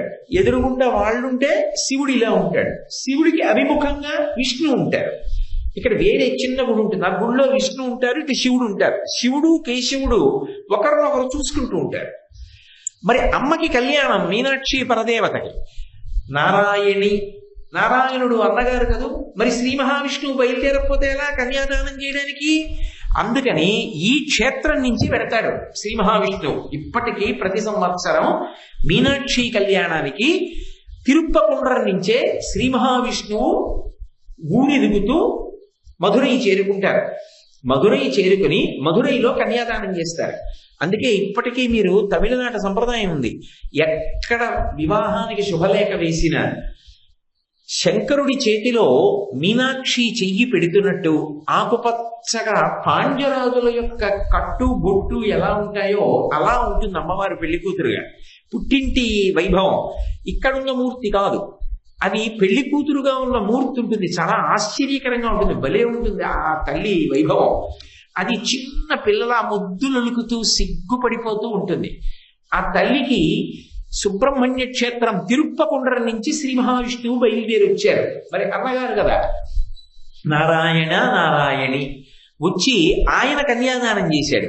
ఈ కన్యాదానం చేసే సమయంలో ఏమైందంటే, హిమవంతుడు ఒకనాడు తన కుమార్తె అయినటువంటి హైమవతి పార్వతీదేవి యొక్క వివాహం చేసినటువంటి సందర్భంలో అందరూ బయలుదేరి వచ్చేస్తే భూమి ఎలా బరువెక్కిపోయిందో అలా అన్ని గణములు బయలుదేరి మధురై వచ్చేసాయి. ఆ మధురై వచ్చేయడంలో ఆ కళ్యాణము, ఆ వేడుక, భోజనాలు, ఈ హడావిడి ఇవన్నీ అయ్యేటప్పటికీ సాయంకాలం అయిపోయింది. సాయంకాలం అయిపోయింది అని గమనించారు పతంజలి, వ్యాఘ్రపాదుడు. వాళ్ళు పెళ్లి భోజనం చేయరు. ఎందుకని? వాళ్ళు తాండవం చూస్తే గానీ భోజనం చేయరు. శివుడికి బాధ ఏమిటి? వాళ్ళిద్దరూ అత్యంత భక్తులు మీనాక్షి పరదేవతకి కూడా. పార్వతీదేవి కదా, పిల్లలిద్దరు అన్నం తినకపోతే వాళ్ళకి ఏం తృప్తిగా ఉంటుంది? వాళ్ళిద్దరిని పిలిచి శంకరుడు అన్నాడు, ఒరే మీ ఇద్దరు అన్నం తినండిరా, పెళ్లి భోజనం చేయకపోతే ఎలా అంటే ముఖం ముడుచు కూర్చున్నారు. ఏమలా కూర్చున్నారన్నారు. ప్రదోష వేళ చిదంబరంలో నువ్వు కనక సభలో తాండవం చేసేస్తూ ఉంటావు. ఈ పాటికి నేను ప్రదోషంలో పూజ చేసి తాండవం చూడాలి. తాండవం చూడకుండా అన్నం తిన్నాం. ఇవాళ పొరపాటు అయిపోయింది, ఇక్కడ ఉండిపోయాను. నీ కళ్యాణం కదా అని వచ్చేసాను. కళ్యాణం చూశాను, సంతోషం, కానీ తాండవం చూడలేదు. అందుకని భోజనం లేదు. అయ్యి బాబోయ్, భోజనం చేయకపోతే ఎలాగరా? భోజనం చేయండి అన్నాడు శంకరుడు. కుదరదు, నేను భోజనం చేయాలంటే నువ్వు తాండవం చెయ్యాలి. అది కనక సభ, అక్కడ తాండవం చేశాను. ఇప్పటికీ మీరు చిదంబరం పెడితే, మొన్ననే మేము వెళ్ళి దర్శనం చేసి వచ్చాం. ఆ పరమాద్భుతం. కాళిక పోటీ పడింది శంకరుడితోటి. పరమశివుడు ఆఖరికి ఏం చేశాడంటే, కుంకము భరిణిలో కాలి బొటన వేలు నొక్కి పైకెత్తి బొట్టు పెట్టాడు. ఎత్తున కాలు పైకెత్తి ఆవిడికి బొట్టు పెట్టి కాలెత్తాడు. స్త్రీ సహజంగా వాళ్ళకున్న పరిమితుల చేత అలా చెయ్యలేరు కాబట్టి కాళీ స్వరూపం పరమశివుడితో సమానంగా నాట్యం చేయలేక ఆగిపోయింది. అక్కడ కూడా న్యాయ నిర్ణేత శ్రీ మహావిష్ణువు. అప్పుడు నటరాజుగా పట్టాభిషేకం చేశారు. ఆ నటరాజుగా కనక సభలో తాండవం చేస్తాడు. చిదంబరం కనక సభ. ఆ కనక సభలో తాండవం చేయాలి కాబట్టి అక్కడ చేస్తాను తాండవం. ఇక్కడ ఎలా చేస్తాను? మధురైలో. పైగా ఇప్పుడే పెళ్ళయింది, ఇప్పుడు తాండవం ఏమిటి, బాగుండదు అన్నాడు శివుడు. అలా కుదరదు, నీ తాండవం చూడడానికి పెట్టి పుట్టాలి. హిమవంతుని యొక్క కూతురిగా హైమవతిగా వచ్చినప్పుడు పెళ్లికి వచ్చారు, నీ తాండవం చూడలేదు. మధురైలో ఏం జరగాలంటే నీ పెళ్లి తర్వాత తాండవం జరగాలి. జరగడం కాదు, ప్రతిరోజు జరగాలి. ప్రతిరోజు నువ్వు ఇక్కడ కూడా తాండవం చేయాలన్నారు. మరి ఇక్కడే సభ అన్నాడు. ఇది రజత సభ, ఎందుకంటే ఆ గది అంతా కూడా వెండితో ఉన్నప్పుడు. కాబట్టి రజత సభ, నువ్వు ఇక్కడ తాండవం చెయ్యన్నారు. సరే, మీరిద్దరూ అన్నం తినాలి కాబట్టి తాండవం చేస్తానన్నాడు శంకరుడు అని మొట్టమొదటిసారి తన భక్తుల కోసం చిదంబరం కనక సభలోనే కాకుండా మధురై రజత సభలో తాండవం చేశాడు. కాబట్టి తన భక్తుల కోసం పార్వతీ పరమేశ్వరులు తల్లిదండ్రుల్లా ఎంత కిందకి దిగిపోతారో చూపించినటువంటి క్షేత్రం మధురై. మధురైయే కాదు, ఇప్పటికీ 5 చోట్ల తాండవం చేస్తూ ఉంటాడు అని. చిదంబరం కనక సభలో చేస్తాడు, మధురై రజత సభలో చేస్తాడు. అలాగే తిరు ఆలంగాడని అక్కడ రత్న సభలో చేస్తాడు. అలాగే తిరునల్వేలి, అక్కడ అది కేవలముగా రాగితో నిర్మింపబడినటువంటి సభ, అక్కడ చేస్తాడు. అలాగే కుట్రాళం, తిరుకుట్రాళం అంటారు. ఆ కుట్రాళం అన్న చోట మట్టితో నిర్మాణం చేసినటువంటి గోడలతో ఉన్నటువంటి ప్రాంగణం ఉంటుంది, అక్కడ తాండవం చేస్తాడు. ఈ 5 కూడా వరుసగా కనక సభ, రజత సభ, రత్న సభ, రాగి సభ, పృథివీ సభ, మట్టి సభ అని 5 సభలు. ఈ 5 సభలలో శంకరుడు తాండవం చేస్తాడు అని. ఇందులో మధురైలో ఈ వ్యాఘ్రపాదుడు పతంజలి కోసమని వాళ్ళు అన్నం తినాలని అప్పుడే పెళ్లి చేసుకున్నటువంటి పెళ్లి కొడుకు గొప్ప తాండవం చేసి చూపించాడు. అందుకే ప్రతిరోజు కూడా ఇప్పటికీ చెప్తారు పెద్దలు, ఆ యోగ దృష్టి కలిగినటువంటి వాళ్ళు, ఆ పరమ భక్తి కలిగినటువంటి వాళ్ళు ఆ రజత సభలోకి ప్రవేశించినప్పుడు సాయంకాలం వేళ పరమశివుని యొక్క తాండవం దర్శనం అవుతుంది అంటారు. ఆ కనక సభకి ఒక పరిమితి ఉంది, ఎందుకంటే కనక సభ ఎత్తైన వేదికగా ఉంటుంది. అది కొంతమంది మాత్రమే, అది కూడా హారతులు అయిపోయిన తర్వాత పైకెక్కుతారు, ఎదురుగుండా నిలబడి చూస్తారు. రజత సభకు ఆ ఇబ్బంది లేదు. ప్రదోష వేళలో మీరు లోపలికి వెళ్ళొచ్చు. అక్కడ ఒక ఆశ్చర్యం జరిగింది రజత సభలో. కనక సభలో కూడా జరిగినటువంటి ఆశ్చర్యం రజత సభలో జరిగింది. అటువంటి తాండవమూర్తి, అటువంటి నటరాజు ఇక భూమి ఎందు ఎక్కడా లేడు. ఎందుచేత అంటే ఒకానొకప్పుడు మధురైని రాజశేఖర పాండ్యన్ అని చెప్పి ఒక మహారాజు పరిపాలించాడు. ఆయన 64 కళలు నేర్చుకోవాలి అని ఆయనకి కోరిక. ఎందుకని అంటే ఆ రోజులలో ఆ కరికాల పెరియలత అని ఒక చోళరాజు ఉండేవాడు. ఆయన పేరు కరికాల పెరియలత, విచిత్రమైన పేరు. ఆయన 64 కళల యందు నిష్ణాతుడు. ఈయనకి 63 కళలే వచ్చు పాండ్యరాజుకి. పాండ్యరాజు 63 కళలతో నిష్ణాతుడు. కరికాల పెరియలత చోళరాజు 64 కళలలో నిష్ణాతుడు. ఆయన జంబుకేశ్వరంలో ఉన్నటువంటి జలలింగాన్ని అర్చిస్తాడు. ఈయన మధురైలో ఉన్న సుందరేశ్వరుణ్ణి అర్చిస్తాడు. ఒకసారి ఆ కరికాల పెరియలత సభ నుంచి ఒక విద్వాంసుడు బయలుదేరి మధురై వచ్చాడు. మహారాజుతో మాట్లాడుతున్నాడు.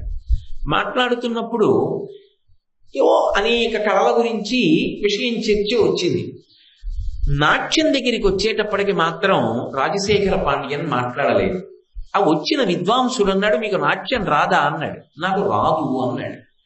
ఆయన అన్నాడు, మా మహారాజు నాట్యమునందు అంత్యవీసిన చెయ్యి 64 కళ్ళ యందు నిష్ణాతుడు అన్నాడు. ఆ మాటకి బాధ కలిగింది. 64వ కళ అయినటువంటి నాట్యశాస్త్రాన్ని కూడా నేను అభ్యాసం చేస్తానని అప్పటికి కొంచెం మధ్య వయస్కుడు అయ్యాడు.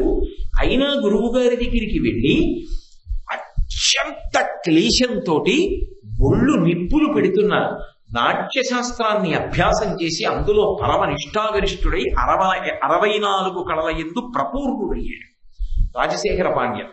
ఒక మహాశివరాత్రి నాడు ఈ సోమసుందరీశ్వర స్వామి వారి దర్శనం చేసి వెడదామని వచ్చి దర్శనం చేసుకుని వెళ్ళిపోతున్నాడు బయటికి. రజిత సభలో ఎదురుగుండా నటరాజస్వామి ఉంటారు. మనం దర్శనానికి లోపల ప్రవేశించి లోపలికి వెడుతుంటే ఎదురుగుండా అరుగు మీద ఉంటారు. ఆయన అరుగు మీద ఉన్నాడు. చూశాడు, బొట్ట బొట్ట బొట్ట బొట్ట కందుల వెంట నీళ్లు పడిపోయాయి. ఆ ప్రసాదం పక్కన పెట్టి రాజు కూలబడిపోయి ఆయన వంకలా చూస్తున్నాడు. ఎందుకు అలా బాధపడుతున్నారు, ఏం జరిగిందని అడిగారు. మధ్య వయస్సులో ఉన్నటువంటి వాణ్ణి నేను నాట్యం నేర్చుకోవడానికి అంత కష్టపడ్డాను.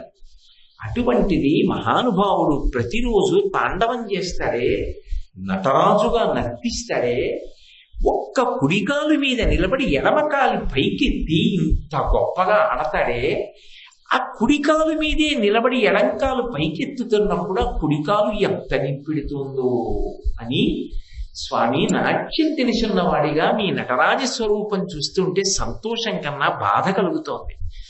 మా అందరి కోసం చిరునవ్వుతో ఒక చేతిలో అగ్నిహోత్రాన్ని పట్టుకుని ఒక చేతిలో ఢమరుకాన్ని పట్టుకుని ఆ ఢమరుకం వాయిస్తూ చిరునవ్వుతో అంత వేగంగా నర్తిస్తూ ఆ కుడికాలు మీద నిలబడి ఎడంకాలు ఇచ్చారా. ఒక్క మనవి, మీరు తాండవం చెయ్యొద్దని నేను అనను, కానీ నా కోరిక మేరకు ఇక్కడ ఒక్క చోట మాత్రం ఎడంకాలు మీద నిలబడి కుడికాలు పైకెత్తండి. కాస్త మీకు ఒక కాలు మీద నిలబడి ఒక కాలు మార్చుకున్నారన్న తృప్తి వల్ల మీకు ఒళ్ళు నిప్పి తగ్గిందని నేను సంతోషపడతాను అన్నాడు ఆ నటరాజస్వామి వంక చూసి. ఇంతమంది చూస్తూ ఉండగా నటరాజస్వామి ఎక్కడా లేని రీతిలో ఎడమకాలు కింద పెట్టి కుడికాలు పైకెత్తాడు. ఒక్క మధురైలోనే కనపడుతుంది మీకు, ఒక్క రజస సభలోనే చూడాలి. అసలు ఆ మూర్తిని చూడడానికి 2 కళ్ళు కావు, 1000 కళ్ళు సరిపో. అంత అద్భుతమైనటువంటి మూర్తి. అసలు నిజంగా ఎడంకాలు మీద నిలబడి కుడికాలు పైకెత్తితే సాధారణంగా మనం చూసే మూర్తుల కన్నా భిన్నంగా ఏదో అందులో తేడాగా అదో రకంగా అనిపించాలి. కానీ నిజంగా శివుని యొక్క నాట్య విలాసం, ఆయన ఎడం పాదం మీద ఊంచుకుని కుడికాలు పైకెత్తినటువంటి ఆ నటరాజమూర్తి మధురైలో చూస్తుంటే ఆశ్చర్యపోతాం. అంత అద్భుతంగా ఆనాడు రాజశేఖర పాండ్యన్కి దర్శనమిచ్చినటువంటి స్వామి ఇప్పటికీ మహారాజు కోరాడు కాబట్టి ఎడం పాదం మీద ఊంచుకుని కుడిపాదం పైకెత్తి నిలబడ్డాడు. అంతేకాదు, పార్వతీదేవి యొక్క కోరిక తీరడం అనేటటువంటి దానికి హద్దులేనటువంటి క్షేత్రం మధురై. ఎందుచేత అంటే అసలు ఎక్కడా ఎప్పుడూ ఏ పెళ్లిలోనూ జరగనంత వైభవం అంతా మీనాక్షి కళ్యాణంలో కనపడాలి అని కోరుకుంది. మీనాక్షి పరదేవతకి తల్లి కాంచనమాల. ఆవిడ కోరిక ప్రకారమే మలయధ్వజ పాండ్యన్ అన్ని వంటలు చేయించాడు. అసలు నిజంగా మీనాక్షి కళ్యాణానికి వచ్చిన గణాల సంఖ్యలు చదువుతుంటే మనకి ఆశ్చర్యం వేస్తుంది, ఇంతమందికి ఎలా వండారని. విచిత్రం ఏమిటంటే రాత్రి 10 వరకు భోజనాలు పెడుతూనే ఉన్నారు. వచ్చిన వాళ్ళందరూ తిన్నారు. తినేసిన తరువాత శంకరుడికి అత్తగారు కదా కాంచనమాల, చిన్న అతిశయం వచ్చింది ఆవిడకి.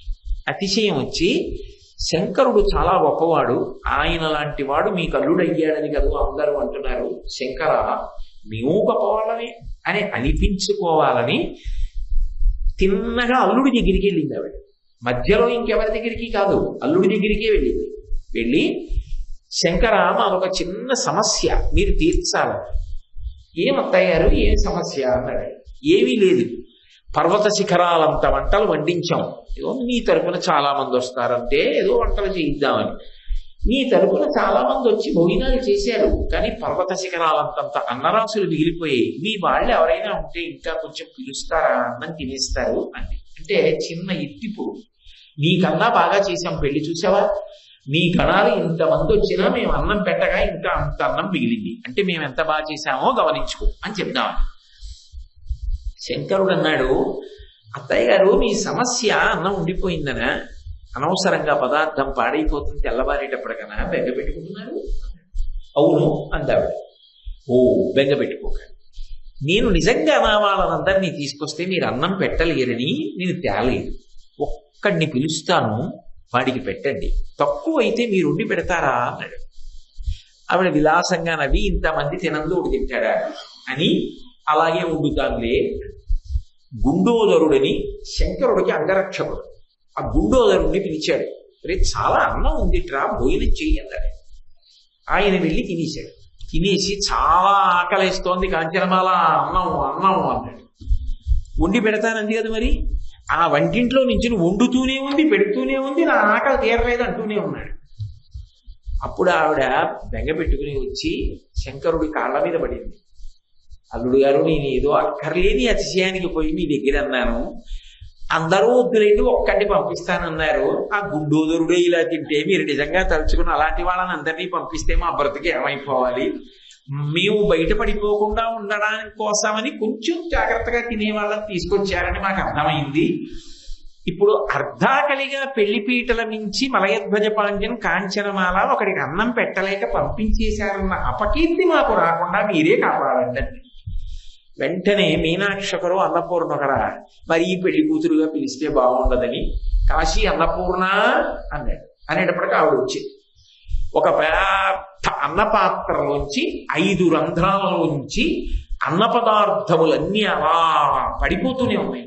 ఆవిడొచ్చి అనుగ్రహించేటప్పటికి ఈ గుండోదరుడు అవన్నీ పట్టుకు తినేశాడు. శుభ్రంగా పాయసం తాగేశాడు, నెయ్యి తాగేశాడు, పాలు తాగేశాడు, పెరుగు తాగేశాడు, అన్నీ తాగేశాడు. అయిపోయింది. అన్నపూర్ణ, వాడి ఆకలి తీరింది, నువ్వు కాశీపట్టణానికి వెళ్ళిపోవాలి. అన్నపూర్ణం వెళ్ళిపోయింది. కొత్త సమస్య వచ్చింది.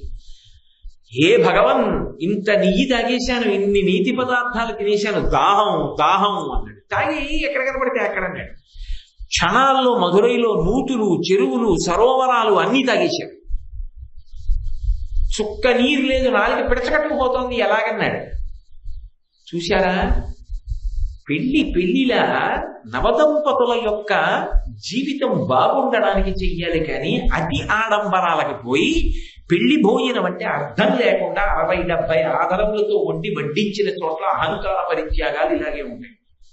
కాబట్టి ఎలా ఉండాలో భోజనం అలా ఉండాలి. చూశారా అత్తగారు ఎంత సమస్య వచ్చిందో, నీళ్ళు ఇవ్వగలరా మధురైలో అన్నాడు. ఇంకేమిస్తాం నీళ్లు, అది నువ్వే పుణ్యం కట్టుకోంది ఆవిడ. వెంటనే ఆయన జటాజూటంలో గంగమ్మని పిలిచి గంగా ప్రవహించన్నాడు. అని జటాజూటం ఇలా ఉంచాడు. ఆ జటాజూటంలోంచి గంగా నది మధురై క్షేత్రంలో పడి అపారమైన వేగంతో నురగలు కక్కుకుంటూ కెరటాలతో ప్రవహించింది. అంత వేగంగా ప్రవహించింది కాబట్టి శంకరుడి జటాజూటంలోంచి పుట్టింది కాబట్టి వైఘై అన్నది పేరు. ఇప్పటికీ వైఘై నుంచి పక్కన పెరుమాళ్ దేవాలయం అంటారు, సుందర పెరుమాళ్. అంత అందంగా ఉంటాడు నిజంగా. అక్కడ ఒక విశేషం ఉంది. ఆ దేవాలయం వెనకాతలో చిన్న కొండ ఉంటుంది. ఆ కొండ మీద మన పూర్వీకుల పాపం పోవాలని సంకల్పం చేసి ఎక్కినా సరే పాపాలు పోతాయంట. అంత అందంగా ఉంటాడు సుందర పెరుమాళ్ దేవాలయం అని. ఆ ఆలయానికి ఓ విచిత్రం ఉంది. అక్కడి నుంచి స్వామిని పట్టుకెళ్ళిపోవాలని కేరళ రాష్ట్రం నుంచి కొంతమంది తంత్రవేత్తలు వచ్చారు. వస్తే అయ్యప్ప స్వామి దగ్గర రక్షకులుగా ఉంటారే కరుప్ప స్వామి వాళ్ళు ఇద్దరు, వాళ్ళిద్దరూ వచ్చి ఏం చేశారంటే వాళ్ళని మెట్లు కింద మార్చేశారు. అక్కడ ఇప్పటికీ అయ్యప్ప స్వామి దగ్గర ఉండేటటువంటి ఆ ఇద్దరే విష్ణువు దగ్గర ఆ క్షేత్రంలో కూడా రక్షకులుగా ఉంటారు. వెళ్ళేటప్పుడు తలుపు సందులోంచి చూపిస్తారు. ఈ వచ్చినటువంటి విద్వాంసులు విష్ణువు యొక్క మూర్తిని ఎత్తుకుపోదామని వచ్చి మెట్లయిపోయిన వాళ్ళు అక్కడ చూసి ఓ నమస్కారం పెట్టి కొబ్బరికాయో అరటిపండు కొట్టి లోపలికి వెడుతూ ఉంటారు. దేవాలయంలో దర్శనానికి ఓ కొబ్బరికాయ కొట్టడమో అరటిపండు ఇవ్వడమో చేసి. అంత గొప్ప ఆలయం అలఘర్ పెరుమాళ్ అంటుంటారు, పరమసుందరుడైనటువంటి విష్ణు భగవానుడు అని. చిత్రం ఏమిటంటే అక్కడ ఆ వైఘై నదీ ప్రవాహం యొక్క వైభవం ఏమిటో అక్కడ చూడాలి. అక్కడ కొంచెం ఎత్తు తక్కువగా ఉన్న బ్రిడ్జి ఒకటి ఉంటుంది. నేను కేవలం ఆ వైఘై ప్రవాహం చూడడానికి అటువైపు వెళ్ళాను. అక్కడ కొన్ని వందల మంది దాని మించి నదిలో దూకుతుంటారు, దూకి స్నానాలు చేస్తుంటారు. నిజంగా ఆ తుంపర్లు, ఆ నది, ఆ ప్రవాహం, ఆ అద్భుతం చూసి తీరాలి. అక్కడ అళగర్ పెరుమాళ్ దేవాలయానికి వెళ్తున్నప్పుడు వైఘై ప్రవాహం బాగా కనపడుతుంది మనకి. కాబట్టి పరమశివుడి యొక్క అనుగ్రహం చేతని ఆయన జటాజూటంలో ఉన్నటువంటి గంగా నదియే వైఘై, వేగవతి, గంగా అన్న పేర్లతో మధురై క్షేత్రంలో ప్రవహించి నదిగా మారింది. గుండోదరుడు కడుపు నిండా కావలసినన్ని నీళ్లు తాగి దాహం తీర్చుకుని కైలాస పర్వతం మీదకి ఎడుతుంటే శంకరుడు పెళ్లిళ్లలో అక్కర్లేని ఆర్భాటాలు ఎంత ప్రమాదాలు తీసుకొస్తాయో చూపించిన వాడవు కనుక ఇక పైన నా అంగరక్షక గణానికి అంతటికీ కూడా నిన్ను అధిపతిగా చేస్తున్నాను అని అధిపతిని చేసినటువంటి క్షేత్రం మధురై క్షేత్రం. అంతేకాదు సామాన్యమైనటువంటి ఆడపిల్లకి ఎటువంటి కోరికలు ఉంటాయో మీనాక్షి పరదేవత కూడా పుట్టింటి మీద అంత ప్రేమ చూపించినటువంటి క్షేత్రం మధురై. ఎందుకో తెలుసా? కొంతకాలం తర్వాత మలయధ్వజ పాండ్యన్ శరీరాన్ని విడిచిపెట్టేసిన తర్వాత మలయధ్వజ పాండ్యన్ యొక్క భార్య కాంచనమాల మాత్రమే బ్రతికుంది. ఆ రోజులలో ఆమె వృద్ధురాలైపోయింది. ఒకానొక సందర్భంలో గౌతమ మహర్షి వచ్చారు. గౌతమ మహర్షి వచ్చి ఆమెకి వేదాంత బోధ చేశారు. ఆమెకి ఎందుకో అదంతా విన్న తరువాత ఒక కోరిక పుట్టింది. సప్త సముద్రములు కలిసి ఒక సరోవరం అయితే ఆ సరోవరంలో తాను స్నానం చెయ్యాలి. ఇంత శక్తివంతుడైనటువంటి అల్లుడు, ఇంత శక్తివంతురాలైన కూతురు ఉండగా నాకు లోటు ఏమిటని పెళ్లి కూతురు అడిగింది. కూతురండి, మీ అల్లుడు గారికి నదులు, వ్యవహారాలు అన్ని ఆటపట్టు, గంగే ఆయన జటాజూటంలో ఉంటుంది, ఆయనకి చెప్తానమ్మా, నీ కోరిక తప్పకుండా తీరుస్తారండి. కూతురుగా వచ్చినందుకు సామాన్యమైన ఆడపిల్ల ఎలా అమ్మ కోరిక తీరుస్తుందో అలా అమ్మ కోరిక తీర్చినటువంటి క్షేత్రం మధురై. అందుకే ఇప్పటికీ మధురైకి ఒక విశేషమైన పేరుంది, కన్యనాడు అని పిలుస్తారు. ఎందుకంటే కన్యకామణిగా ఉన్నటువంటి మీనాక్షి చేత పరిపాలింపబడిన క్షేత్రం కాబట్టి కన్యనాడు అని పేరు ఆ క్షేత్రానికి. వెళ్ళి శంకరుడితో చెప్పింది, మా అమ్మకి కోరికుంది, సప్త సముద్రములు కలిసి సరోవరం అయితే అందులో స్నానం చెయ్యాలని కోరుకుంటోంది, మీరు మా అమ్మని అనుగ్రహించండి. అల్లుడు అత్తమామల పట్ల ఎంత గౌరవంతో ఉండాలో, ఎంత ప్రేమ చూపించాలో నిరూపించి చూపించాడు శంకరుడు. అందుకని ఆయన ఏం చేశాడంటే సప్త సముద్రములను పిలిచి మీరు ఇక్కడ ఒక సరోవరంగా మారండి అన్నాడు.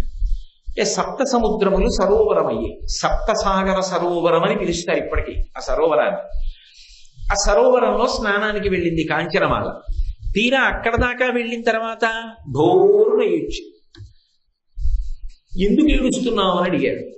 అడిగితే స్త్రీ పుణ్యతీర్థంలో స్నానం చెయ్యాలి అంటే భర్త చెయ్యి పట్టుకుని మునగాలి, అది వైదికమైన విధానం. భర్త ఏ కారణం చేతనైనా అలా స్నానం చెయ్యడానికి అవకాశం ఇవ్వకపోతే, అంటే ఆయన రాకపోతే, లేదా ఆయన అసలు శరీరంతో లేకపోతే, అప్పుడు కడుపున పుట్టినటువంటి కొడుకు చెయ్యి పట్టుకుని మునగాలి.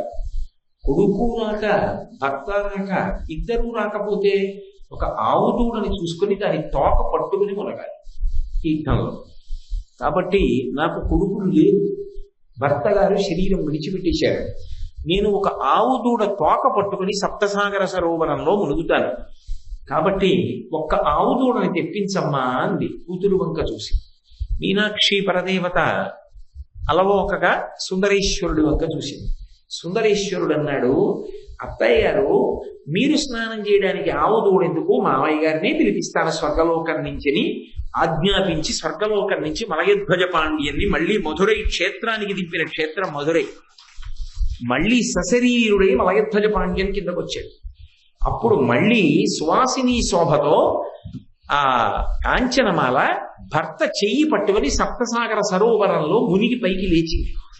లేచిన తరువాత ఆమె ఇక పైన భర్త లేకుండా భూమి మీద ఉండడానికి నాకు ఇష్టం లేదు అని తన కోరిక విలిబుచ్చితే పరమశివుడు దివ్యమైనటువంటి పల్లకీలో ఆ దంపతులు ఇద్దరినీ కూడా కైలాస పర్వతానికి తన ఆవాసానికి పంపించాడు. అత్తమామల పట్ల అంత గౌరవం చూపించినటువంటి క్షేత్రం మధురై క్షేత్రం. మధురై వెళ్ళినప్పుడు మీరు నిజంగా ఇవన్నీ చూస్తే అసలు ఆ తిరుప్పకుండ్రం, ఆ శ్రీ మహావిష్ణువు ఆయన బయలుదేరి రావడం, అక్కడ జరిగేటటువంటి కళ్యాణ విధానం, అక్కడ జరిగేటటువంటి అర్చన, అక్కడ జరిగే ఏకాంత సేవ, అక్కడ వెళ్ళే వాహనాలు, అక్కడ జరిగేటటువంటి నాదస్వర గోష్ఠి, అక్కడ జరిగేటటువంటి వేదం, అవన్నీ చూస్తూ ఉంటే మనం భూలోకంలో ఉన్నామా కైలాసంలో ఉన్నామా అనిపిస్తుంది. నిజంగా ఆ క్షేత్రం యొక్క శిల్పకళా సౌందర్యం కూడా అసలు ఎవ్వరూ నోటితో చెప్పలేరు. ఏ క్షేత్రంలో భారతదేశంలో నేను చూడవాలి, ఒక్క మధురైలోనే ఒక విశేషం ఉంటుంది. ప్రసవతాయి అని స్తంభంలో ఉంటుంది. అప్పుడే ప్రసవమైనటువంటి దేవతా స్వరూపంగా ఉంటుంది అమ్మవారు. ఒక గుడ్డ అడ్డంగా కట్టి ఉంచుతారు. బహుశా బిడ్డలు లేని వారు అటువంటి స్థితిని పొందాలి అని ప్రసవతాయి దర్శనం చేస్తారు. వెళ్ళి ఎర్రటి బట్ట అడ్డు కట్టి ఉంచుతారు. అమ్మవారి ముఖం కనపడుతుంటుంది. ఆ ప్రసవ వేదన పడి బడలిపోయినటువంటి అమ్మవారి రూపం కనపడుతుంటుంది. అబ్బో, ఊర్ధ్వతాండవమూర్తి, త్రిపుర సంహారమూర్తి, ఆ భైరవమూర్తులు, ఆ నందీశ్వరుడు, విఘ్నేశ్వరుడు అసలు చూసి తీరాలి. అవి నేను నా నోటితో చెప్పడం ఒక్కటి సరిపోయేటటువంటి అవకాశం లేదు. కానీ ఇందులో నేను అవకాశం ఉంటే మధురైలో ఉండేటటువంటి కొన్ని పరమాద్భుతమైనటువంటి విషయాలు ఈ ప్రవచనాలు పూర్తయిపోయిన తర్వాత స్క్రీన్ మీద చూపించే ఏర్పాటు చేయిస్తాను. మనకి దక్షుడైన వ్యక్తి గోపాలకృష్ణ గారు ఉన్నారు కాబట్టి వేరు వేరు మార్గాల గుండా దాన్ని మీకు అందరికీ చూపించే ప్రయత్నం చేస్తాను. దానివల్ల మీరు ఈ మాట మధురై వెళ్ళినప్పుడు బాగా అనుభవించి చూసి రాగలుగుతారు. కాబట్టి ఒకప్పుడు పరమశివుని యొక్క అత్తగారి కోరిక తీర్చి అత్తగారికి మామగారికి కైవల్యం ఇచ్చినటువంటి క్షేత్రం మధురై. అంతేకాదు, ఒక కొంగకి కూడా అక్కడ మోక్షం ఇచ్చాడే. సరస్వతీ తీర్థం అని ఇప్పటికీ బంగారు కమలం ఉంటుంది అందులో. విచిత్రం ఏంటంటే పరమశివుడి యొక్క శాసనం, అందులో జల సంబంధమైనటువంటి కీటకములు కానీ జలచరములు కానీ ఉండవు ఆ సరోవరంలో.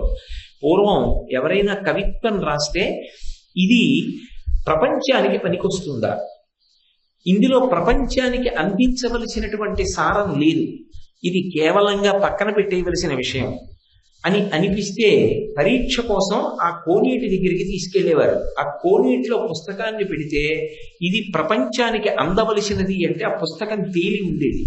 ఇది అక్కర్లేదు అనుకుంటే ఆ పుస్తకం మునిగిపోయేది. ఆ సరస్వతి కోనేటిలోనే పరీక్ష చేస్తూ ఉండేవారు. ఎన్నో రకాలుగా ఎన్నో అద్భుతాలను ఆవిష్కరించినటువంటి క్షేత్రం మధురై క్షేత్రం. అటువంటి మధురై క్షేత్రంలో ఉన్నటువంటి ప్రధానమైనటువంటి దేవతా స్వరూపం మీనాక్షి పరదేవత. నేను మీతో మనవి చేసి ఉన్నాను కదా, నేను చూసినంత వరకు భారతదేశం మొత్తం మీద ఏ శైవ క్షేత్రంలో కూడా శంకరుడు చేసినటువంటి ఆ క్షేత్రంలో చేసినటువంటి 64 లీలలను యథాతథంగా ప్రదర్శించే క్షేత్రం మధురై ఒక్కటే. ఇప్పటికీ మీరు మధురై ఆ సమయంలో వెడితే శంకరుడు చేసినటువంటి లీలలను చూడవచ్చు. 64 లీలలను చేస్తారు. దానికోసం ఎక్కడెక్కడి నుంచో వచ్చి ఉండిపోతారు మధురైలో. ఉండిపోయి ఒక 2 నెలలు ఉండి 64 లీలలు చూస్తారు. అసలు ఆయన వెళ్ళేటటువంటి శిబిక, ఆయన వెళ్ళే వాహనం చూడడానికి 2 కళ్ళు సరిపోవు. నేనైతే ఆయన ఒక వాహనం మీద వెళుతున్నప్పుడు చూసి నాకు గగుర్పాటు చెందారు. ఒక్కొక్క వాహనం ఈ ప్రాంగణం ఎంత ఉంటుందో అంతంత వాహనాల మీద పెడతారు. అసలు అది తిరగవలసి వస్తే ఎలా అని నాకు ఆశ్చర్యం వేసింది. ఆ వాహనాన్ని వాహనం మీద పెడతారు, ఎందుకంటే ప్రథమంలో పోయి తీసుకొస్తారు కానీ ఆ తర్వాత దాన్ని తీసుకెళ్ళడం ఎవరికి సాధ్యం కాదు. అసలు ఆ దేవాలయ నిర్మాణం ఆ కులశేఖర పాండ్యన్ అలా ఎలా చేశాడో అర్థం కాదు. ఎంతమంది రాజులు కట్టారో తర్వాత దాన్ని. అమ్మవారు 3 సంవత్సరాల పిల్లగా బయటికి వచ్చింది. ఇప్పటికీ బాలాస్వరూపంగా క్షేత్రంలో అలాగే తిరుగుతుంది. నన్ను నమ్మండి, శంకరుడు మీనాక్షి పలికేటటువంటి క్షేత్రం మధురై. అందుకే ఒకసారి మధురై వెళ్ళొచ్చేస్తే ఇంకక్కడ చెప్పుకోవడానికి ఏం అక్కర్లేదు. నా ఉద్దేశ్యం అయితే అంత ఆర్తి ఉంటే చెప్పవచ్చు, కానీ ఒకసారి వెళ్ళి నిలబడితే చాలు, పలుకుతాడు. ఇప్పటికీ చెప్తారు పెద్దలు, ఏదైనా ఇబ్బంది ఉంటే మధురై వెళ్ళి మీనాక్షి సన్నిధానంలో కానీ సుందరేశ్వరుడి సన్నిధానంలో కానీ కూర్చుని ఒకసారి గొణిగితే చాలు ఆ కష్టం గురించి. ఆయన పలుకుతాడు, ఆయన వింటాడు అని చెప్తారు. అంత గొప్ప క్షేత్రం. నిజంగా ఆయన పలికినటువంటి దృష్టాంతాలు 1, 2 కావు. నిజంగా నేను మధురై వైభవము అని ఆ క్షేత్రంలో జరిగిన విశేషాలు ఒకటే చెప్తే ఈ వారం రోజులు దానికి సరిపోతుంది. అంత గొప్ప క్షేత్రం. ఇప్పటికీ తల్లి తిరుగుతూనే ఉంటుంది బాలారూపంగా. వచ్చిందే 3 ఏళ్ల పిల్లగా. ఒకప్పుడు ఆ దేవాలయంలో ఉండేటటువంటి ప్రధాన అర్చకుని యొక్క కుమార్తెల గుడిలోకి వచ్చింది.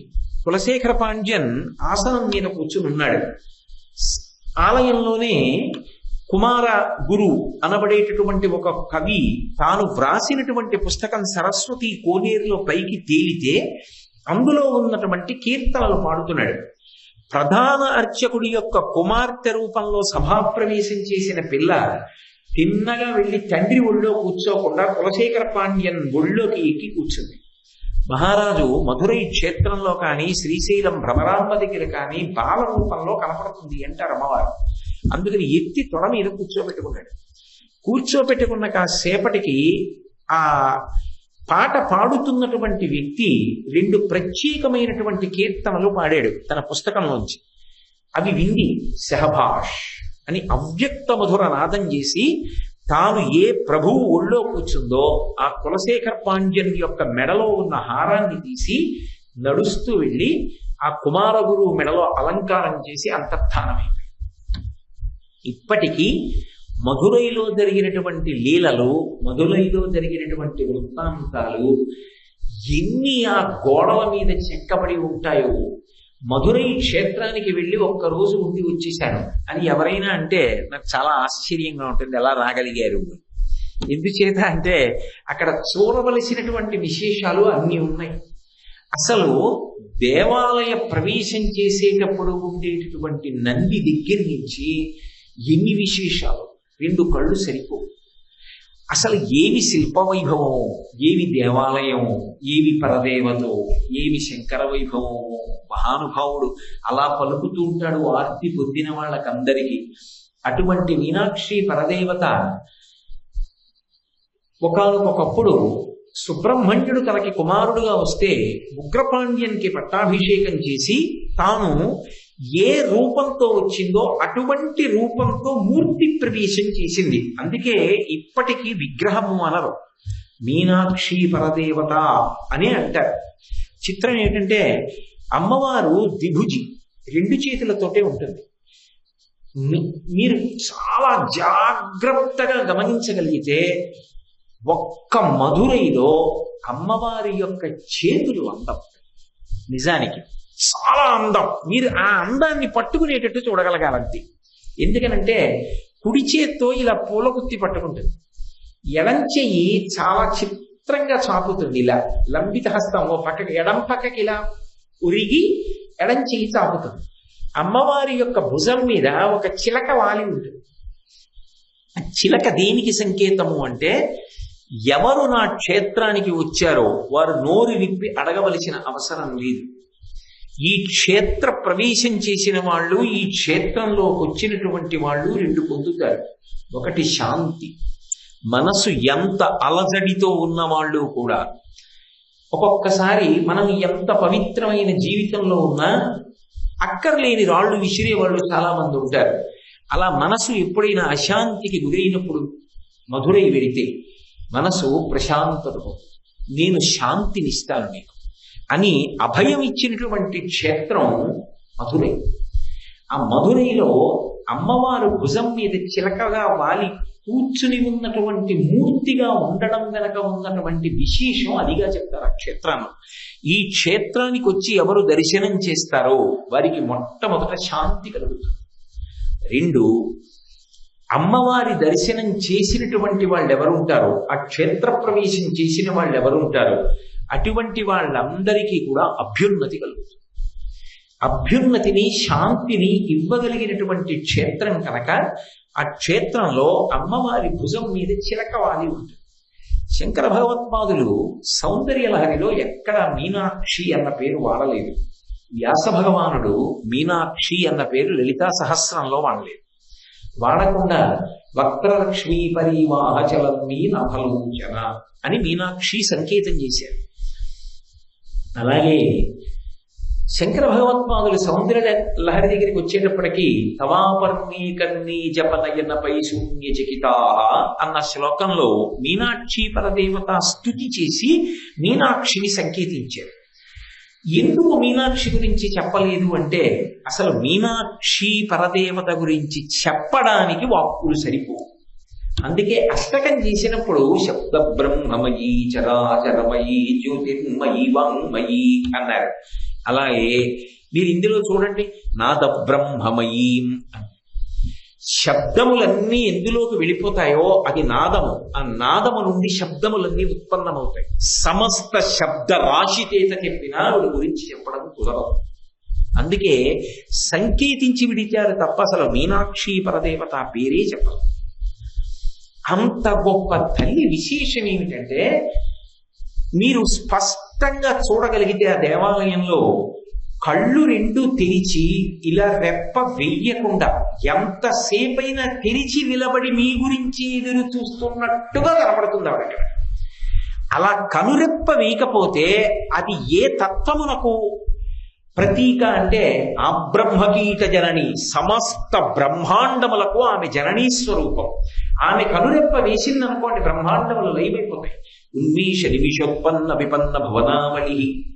అందుకే కనురెప్ప వెయ్యకుండా నిలబడితే పరదేవతా స్వరూపం సమస్త బ్రహ్మాండముల యొక్క సృష్టికర్త, స్థితికర్త, ప్రళయకర్త అయినటువంటి పరబ్రహ్మస్వరూపంగా పరిపాలకురాలుగా ఏ తల్లి శ్రీమాత, శ్రీ మహారాజ్ఞి, శ్రీమత్ సింహాసనేశ్వరి అయి ఉంటుందో అటువంటి వైభవం కంటి చూపు యందు ప్రకాశింపచేసేటటువంటి తల్లి మీనాక్షి పరదేవత. అటువంటి మీనాక్షి పరదేవత గురించి శంకర భగవత్పాదులు ఒకసారి అష్టకంగా వర్ణించారు, ఒకసారి పంచరత్నంగా వర్ణించారు. ఇప్పుడు మనం ఈ సంవత్సరం శారదా నవరాత్రి ఉత్సవాల సందర్భంగా ఒకసారి అనుకుంటున్నది మీనాక్షి పంచరత్న స్తోత్రం. ఇందులో మీరు ఒక్కటి గమనించండి, రత్నములు ఎన్ని? నవరత్నములు అంట. రత్నములు నవరత్నములు అయితే మరి పంచరత్నములు ఏమిటి? మరి పంచరత్నములు అన్నాను అనుకోండి, నవరత్నములలో ఏ 5 పంచరత్నములు, మిగిలిన 4 ఏవి రత్నస్థాయి లేనివి. అప్పుడు మరి నవరత్నములు పంచరత్నములు కూడా ఉంటే 4 కానివేవి, మరి అవి రత్నస్థాయి ఎలా పొందాయి నవరత్నాల్లో అంటే? దీన్ని అగ్ని పురాణంలో వైజయంతిమాల గురించి చెప్తారు. ఇవి పంచరత్నములు అని ఎక్కడైనా అన్నారనుకోండి, దానికి ఒక విశేషార్థం ఉంటుంది. దాని విశేషార్థం ఏమిటంటే అసలు ఈ సమస్తమైనటువంటి చరాచర జగత్తు ఏ తేజస్సుతో నిండిపోయిందో దాన్ని ఒక స్తోత్ర రూపంలోకి తీసుకొచ్చి శబ్ద రూపంలో ప్రతిపాదన చేస్తే దాన్ని పంచరత్నములు అని పిలుస్తారు. ఎందుకని అంటే 9 రత్నాలు ఉన్నా 5 మాత్రం పంచభూతాలకి సంబంధించినటువంటి రత్నాలుగా ప్రతిపాదిస్తారు. పృథివీ, ఆపస్, తేజో, వాయు, ఆకాశములు, ఇదే బ్రహ్మాండం. బయట ఏముంటుంది? మట్టి ఉంటుంది, నీరు ఉంటుంది, నిప్పు ఉంటుంది, గాలి ఉంటుంది, ఆకాశం ఉంటుంది. ఇందులో ఏముంది? నీరుంది, నిప్పు ఉంది, అలాగే గాలి ఉంది, ఆకాశం ఉంది, అలాగే వాయువు ఉంది. బయట ఇదే, ఇక్కడ ఇదే. పిండాండము బ్రహ్మాండము కూడా ఈ 5 నిండిపోయింది. ఈ 5 నలిపి ముద్ద చేసి అక్కడ పడేశారనుకోండి, అదే బ్రహ్మాండం అంతా. ఈ 5 సంకేతిస్తారు. రత్నం అనేటప్పటికీ ప్రకాశం, వెలుగుతోందని గుర్తు. అందుకే ప్రారంభం శంకర భగవత్పాదులు ఉత్ శబ్దంతో మొదలెట్టారు. ఉత్ అంటే ఇది వినగానే ఉలిక్కిపడి నువ్వు ఆ కాంతి చూడాలి, ఆ తత్వాన్ని లోపల చూడాలి. ఉత్ అంటే లేచుట, ఇలా కంఠం ఎత్తి ఆ దర్శనం చెయ్యి, ఆ సౌభాగ్యాన్ని అందుకో.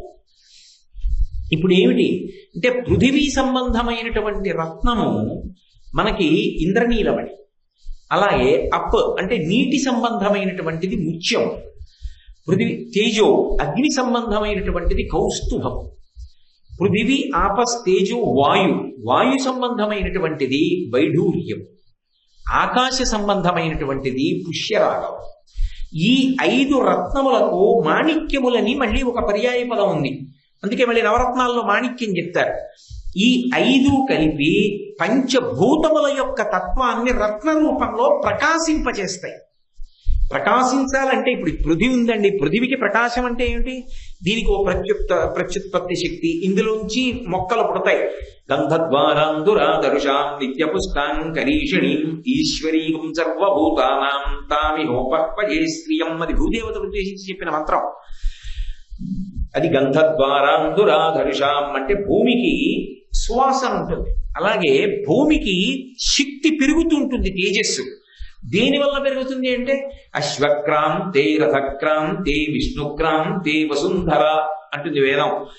ఈ భూమి తేజస్సుని పెంచుకుంటూ ఇందులో ఉన్న వైభవం పెరుగుతుంటుంది. ఇంకా పంటలు పండే శక్తి, ఇంకా ఇంకా భూమి లోపల ఐశ్వర్యం, ఇవన్నీ ఎందుకు పెరుగుతాయంటే 3 కారణాలు చెప్పింది. అశ్వక్రాంతే గుర్రాలు పరిగెడుతుంటే భూమి మీద ఎక్కడ గుర్రాలు పరిగెత్తాయో అక్కడ ఆ భూమి వృద్ధిలోకి వస్తుంది, అందులో ఐశ్వర్యం పెరుగుతుంది. రథక్రాంతే గుర్రాలు ఎద్దులు ఇటువంటివి లాగినటువంటి రథము యొక్క చక్రములు భూమి మీద ఎక్కడ పెడతాయో అక్కడ ఐశ్వర్యం పెరుగుతుంది. రథక్రాంతే విష్ణుక్రాంతే. ఒకప్పుడు వామనమూర్తి ఒక పాదంతో ఈ భూమిని అంతటినీ కొలిచాడు. విష్ణు పాద స్పర్శ చేత భూమి పునీతమవుతుంది. వసుంధర ఈ 3 చేత ఐశ్వర్యమును పొందింది, ప్రకాశించింది. ఆ విభూతి ఉండకపోతే ప్రకాశం అన్న మాట వాడరు. ఆ ప్రకాశము రత్నములకు అన్వయం చేస్తారు. అప్పుడు పృథివికి ఇంద్రనీలమణి, అలాగే నీటికి ముత్యం, అగ్నికి కౌస్తుభం, అలాగే వాయువుకి వైఢూర్యం, చిట్ట చివర ఆకాశం దగ్గరికి వచ్చేటప్పటికి పుష్యరాగం. ఈ 5 రత్నములు, ఈ 5 రత్నములు పిండాండ బ్రహ్మాండ స్వరూపమైనటువంటి ఈ సమస్తమైనటువంటి బ్రహ్మాండములో ఉన్నటువంటి తేజస్సుని ప్రకాశింపచేస్తున్నాయి. అమ్మవారు ప్రకృతి స్వరూపిణి. ప్రకృతి స్వరూపిణి అయినటువంటి అమ్మవారు ఈ అండాండము ఈ బ్రహ్మాండ పిండాండ కలిసిపోయినటువంటి ఒక గొప్ప సమిష్టి స్వరూపమునందున్నటువంటి తేజస్సు. దానిని ప్రకాశింపజేస్తున్నాను, నువ్వు అందుకో, పట్టుకో. లోపల ఒక్క మాట ఇందులో పట్టుకున్నా నీకు మీనాక్షి పరదేవత అనుగ్రహం కలుగుతుంది, సోమసుందరుడి యొక్క అనుగ్రహం కలుగుతుంది. అటువంటి రత్నములు నీ చేతిలో పెడుతున్నాడు. ఇప్పుడు ఏం చేయాలి? ఆ రత్నాలు మాల గుచ్చి మెడలో వేసుకోవాలి. అంటే మెడలో వేసుకున్నారు అన్న మాటకి ఏమిటి? కంఠమాల, కంఠమునందు వేసుకున్నారు అంటే ఏమిటి? ఇది కంఠగతము కావాలి. అందుకు మీ అందరికీ ప్రతులిచ్చేది. ఇది కేవలం ప్రవచనానికి కాదు, చదువుకుంటూ ఉండాలి. చదువుకుంటుంటే ఆవిడ అనుగ్రహం కలుగుతుంది. ఒకప్పుడు తల్లి ఆ రూపంలో వస్తే గురుస్వరూపమైనటువంటి శంకర భగవత్పాదులు ఆమె తత్వాన్ని ఇంత గొప్పగా మనందరికీ తీసుకొచ్చి అందించారు. అందుకు శంకరాచార్యుల వారికి ఈ జాతి రుణపడిపోయింది, వారు చేసిన అపూర్వ ప్రయోగముల వల్ల. కాబట్టి మహానుభావుడు ఇప్పుడు పంచరత్నాలుగా నేను ఆ మీనాక్షి పరదేవత వైభవాన్నంతటినీ కూడా మీకు అందచేస్తున్నాను అని ప్రతిపాదించి ఇచ్చినటువంటి స్తోత్రమే మీనాక్షి పంచరత్న స్తోత్రం. ఈ మీనాక్షి పంచరత్నాన్ని ప్రారంభం చేస్తూ ఆయన ఉజ్జద్భాను సహస్ర కోటి సదృశాం అని మొదలు పెడతారు. ఉత్ అంటే మీకు నేను ఇందాక చెప్పలేదు, ఉత్ అన్న మాటకు అర్థం ఏంటంటే పైకి లేచుచున్నది అని. రెండవది గురువుగా ఆదేశం. ఎందుకని? మీనాక్షి గురుస్వరూపం. గురువు ఒక్కొక్కసారి తన చూపుల చేత ఉద్ధరిస్తాడు. ఒకప్పుడు భగవాన్ రమణులు ఏకంగా ఒక పీఠాధిపత్యంలో ఉన్న శంకరాచార్యుల వారికి తన చూపుల చేత కొన్ని అనుమానాలు నివృత్తి చేశారు. చూపులతో అనుగ్రహిస్తారు గురువులు.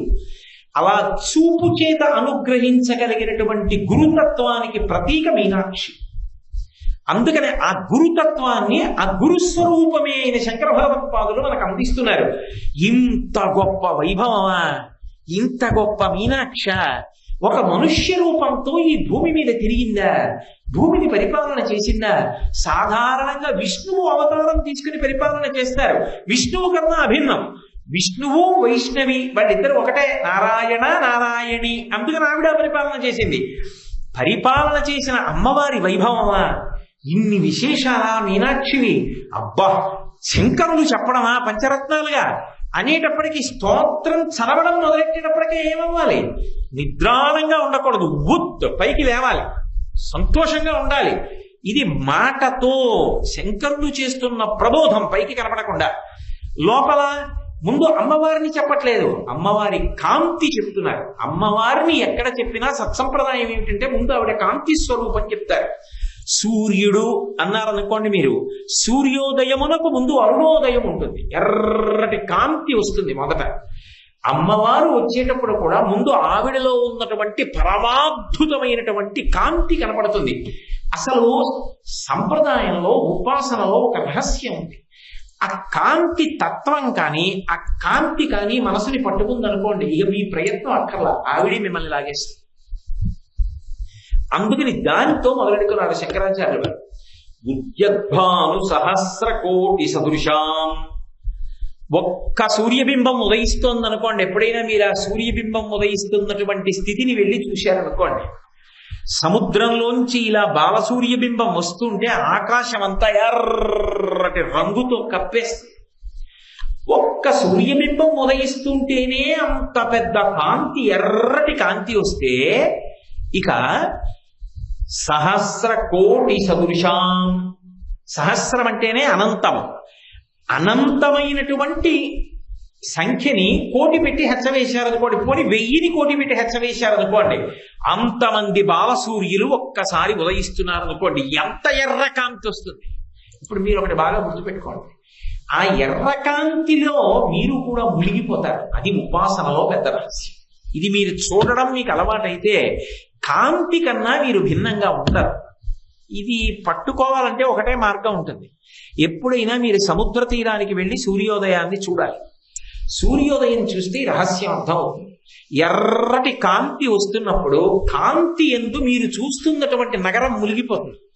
విశాఖపట్నంలో నేను కూర్చుని చూస్తున్నాను అనుకోండి, విశాఖపట్నం మునిగిపోతుంది అనకూడదు. కొద్దిసేపు ఆ ఎర్రకాంతిలో సముద్రం దగ్గర నుంచి వెనక ఎంతవరకు కనపడుతోందో అన్ని ఎర్రగా అయిపోతాయి, మేడలు మిద్దెలు అన్ని.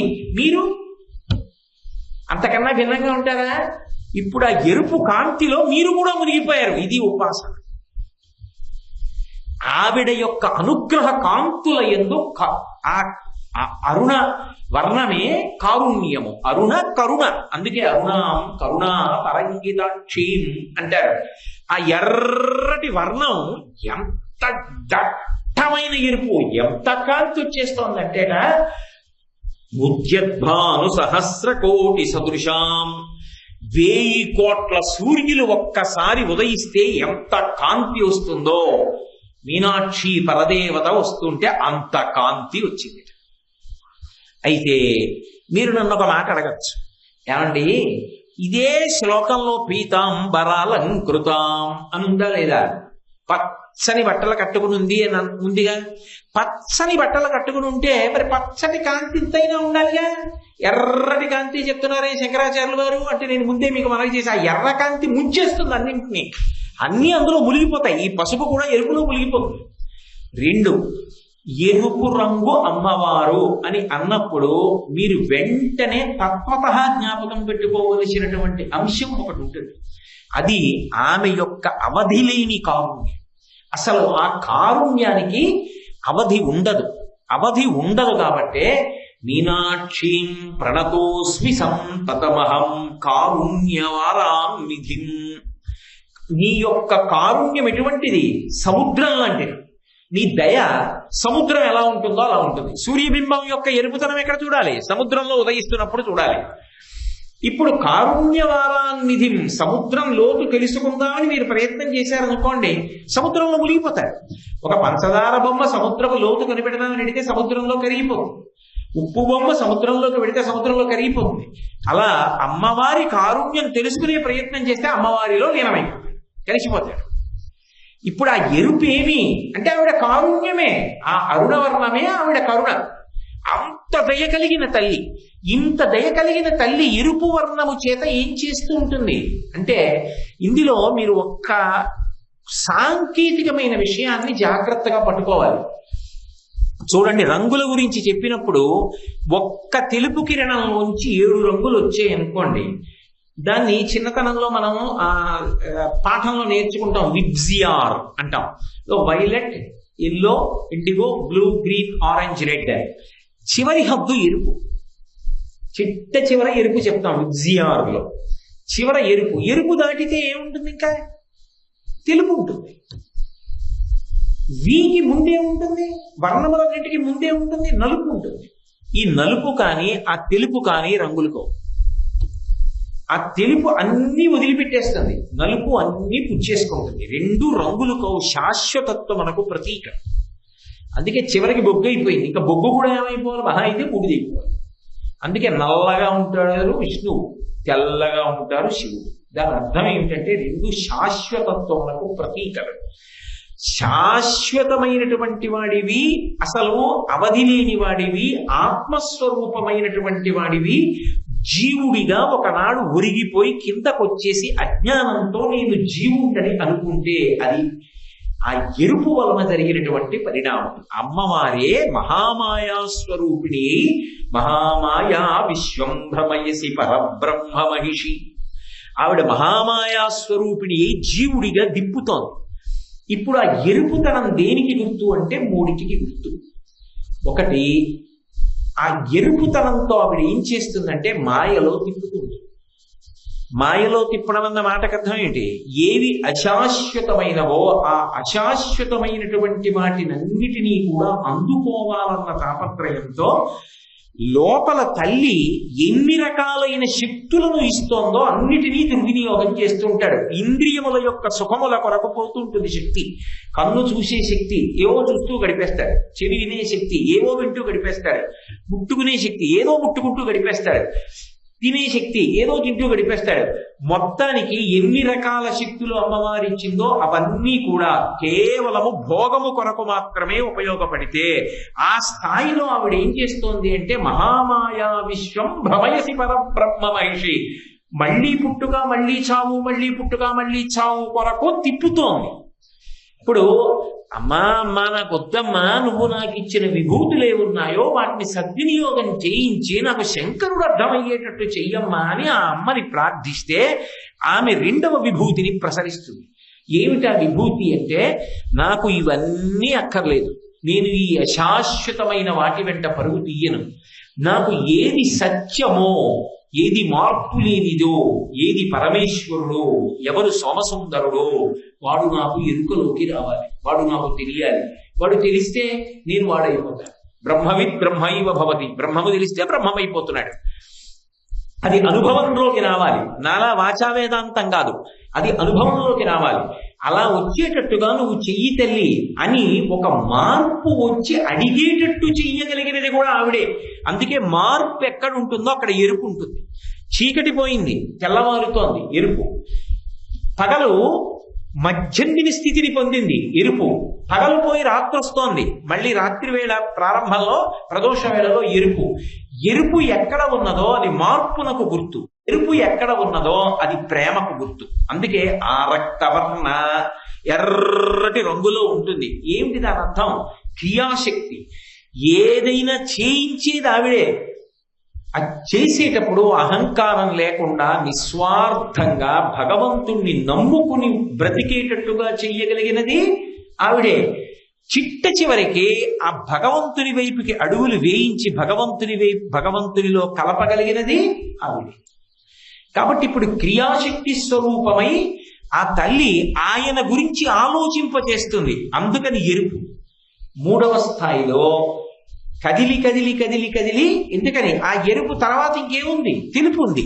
అది శివశక్త్యైక్య రూపిణి లలితాంబిక. ఇక మళ్ళీ విడివడవలసిన అవసరం లేకుండా ఆ తెలుపులోకి తోసేస్తుంది. అంటే శంకరుడిలోకి వెళ్ళిపెడతానే శంకరుడు అయినాడు. పశువు యొక్క పాశములు తెగిపోతే పశువైపోయినాడు, పశుపతి అయినాడు అని గుర్తు.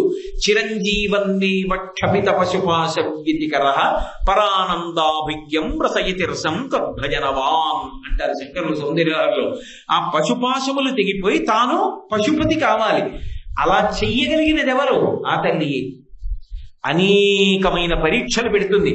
పెట్టి సత్తు ఎందు అసత్తు చూపిస్తుంది, అసత్తు ఎందు సత్తు చూపిస్తుంది. సదసద్రూపధారిణి. ఏది అశాశ్వతమైనదో అది శాశ్వతం అనేటట్టుగా చేస్తుంది.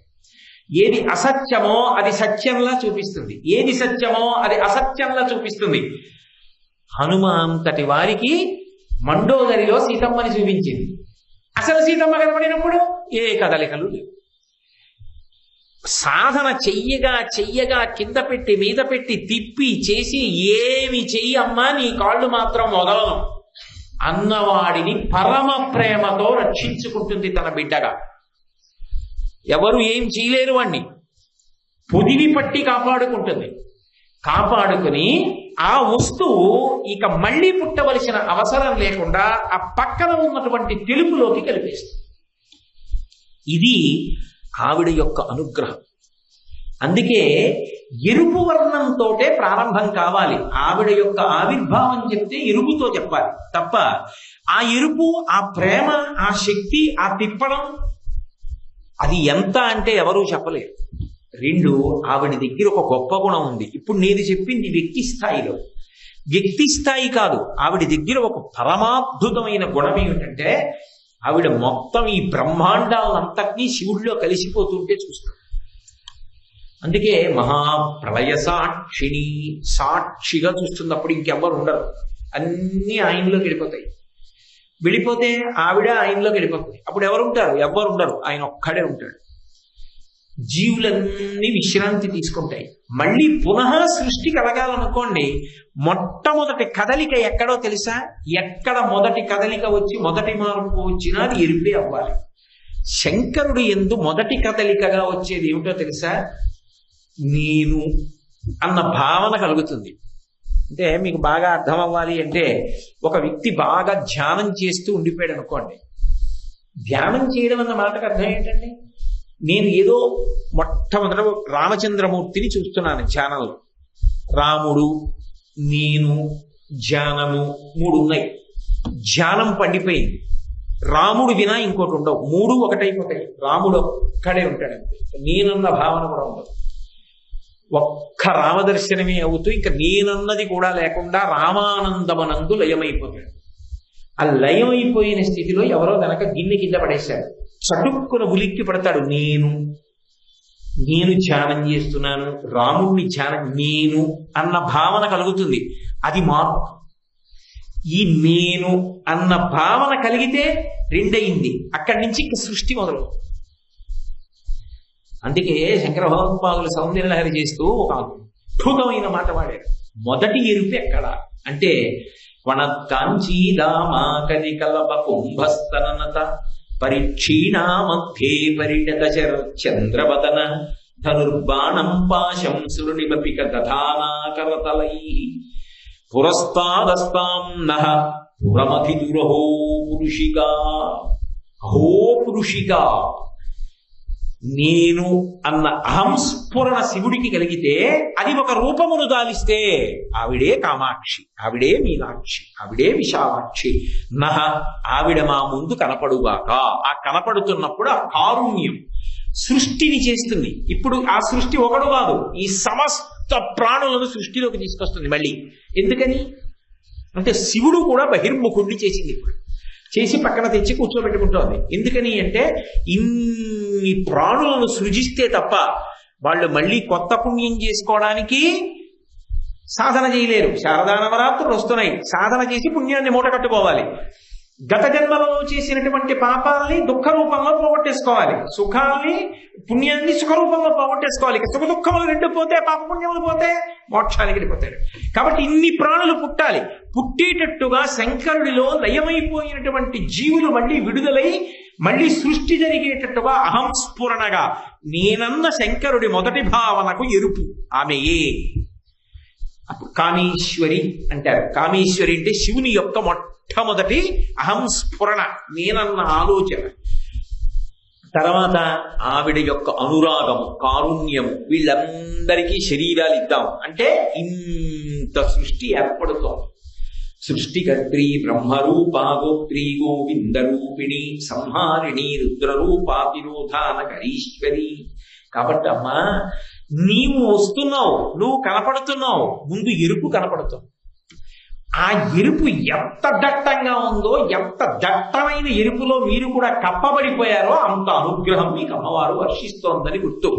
జగద్గురువులుగా శంకరులు మీనాక్షి పరదేవతానుగ్రహాన్ని వర్షింపజేసేస్తున్నారు. అందుకని ఉద్యద్భాను సహస్ర కోటి సదృశాం. చాలు వాళ్ళకి ఏమంటే రేపు పూర్తి చేద్దాం, ఏనాడు అనుకున్నది పూర్తి చేశాం కనుక మనం. కాబట్టి ఒక్కసారి ఆ మొదటి శ్లోకాన్ని పూర్తి చేద్దాం, రేపు మళ్ళీ ఆ శ్లోకాన్ని ప్రారంభం చేస్తారు.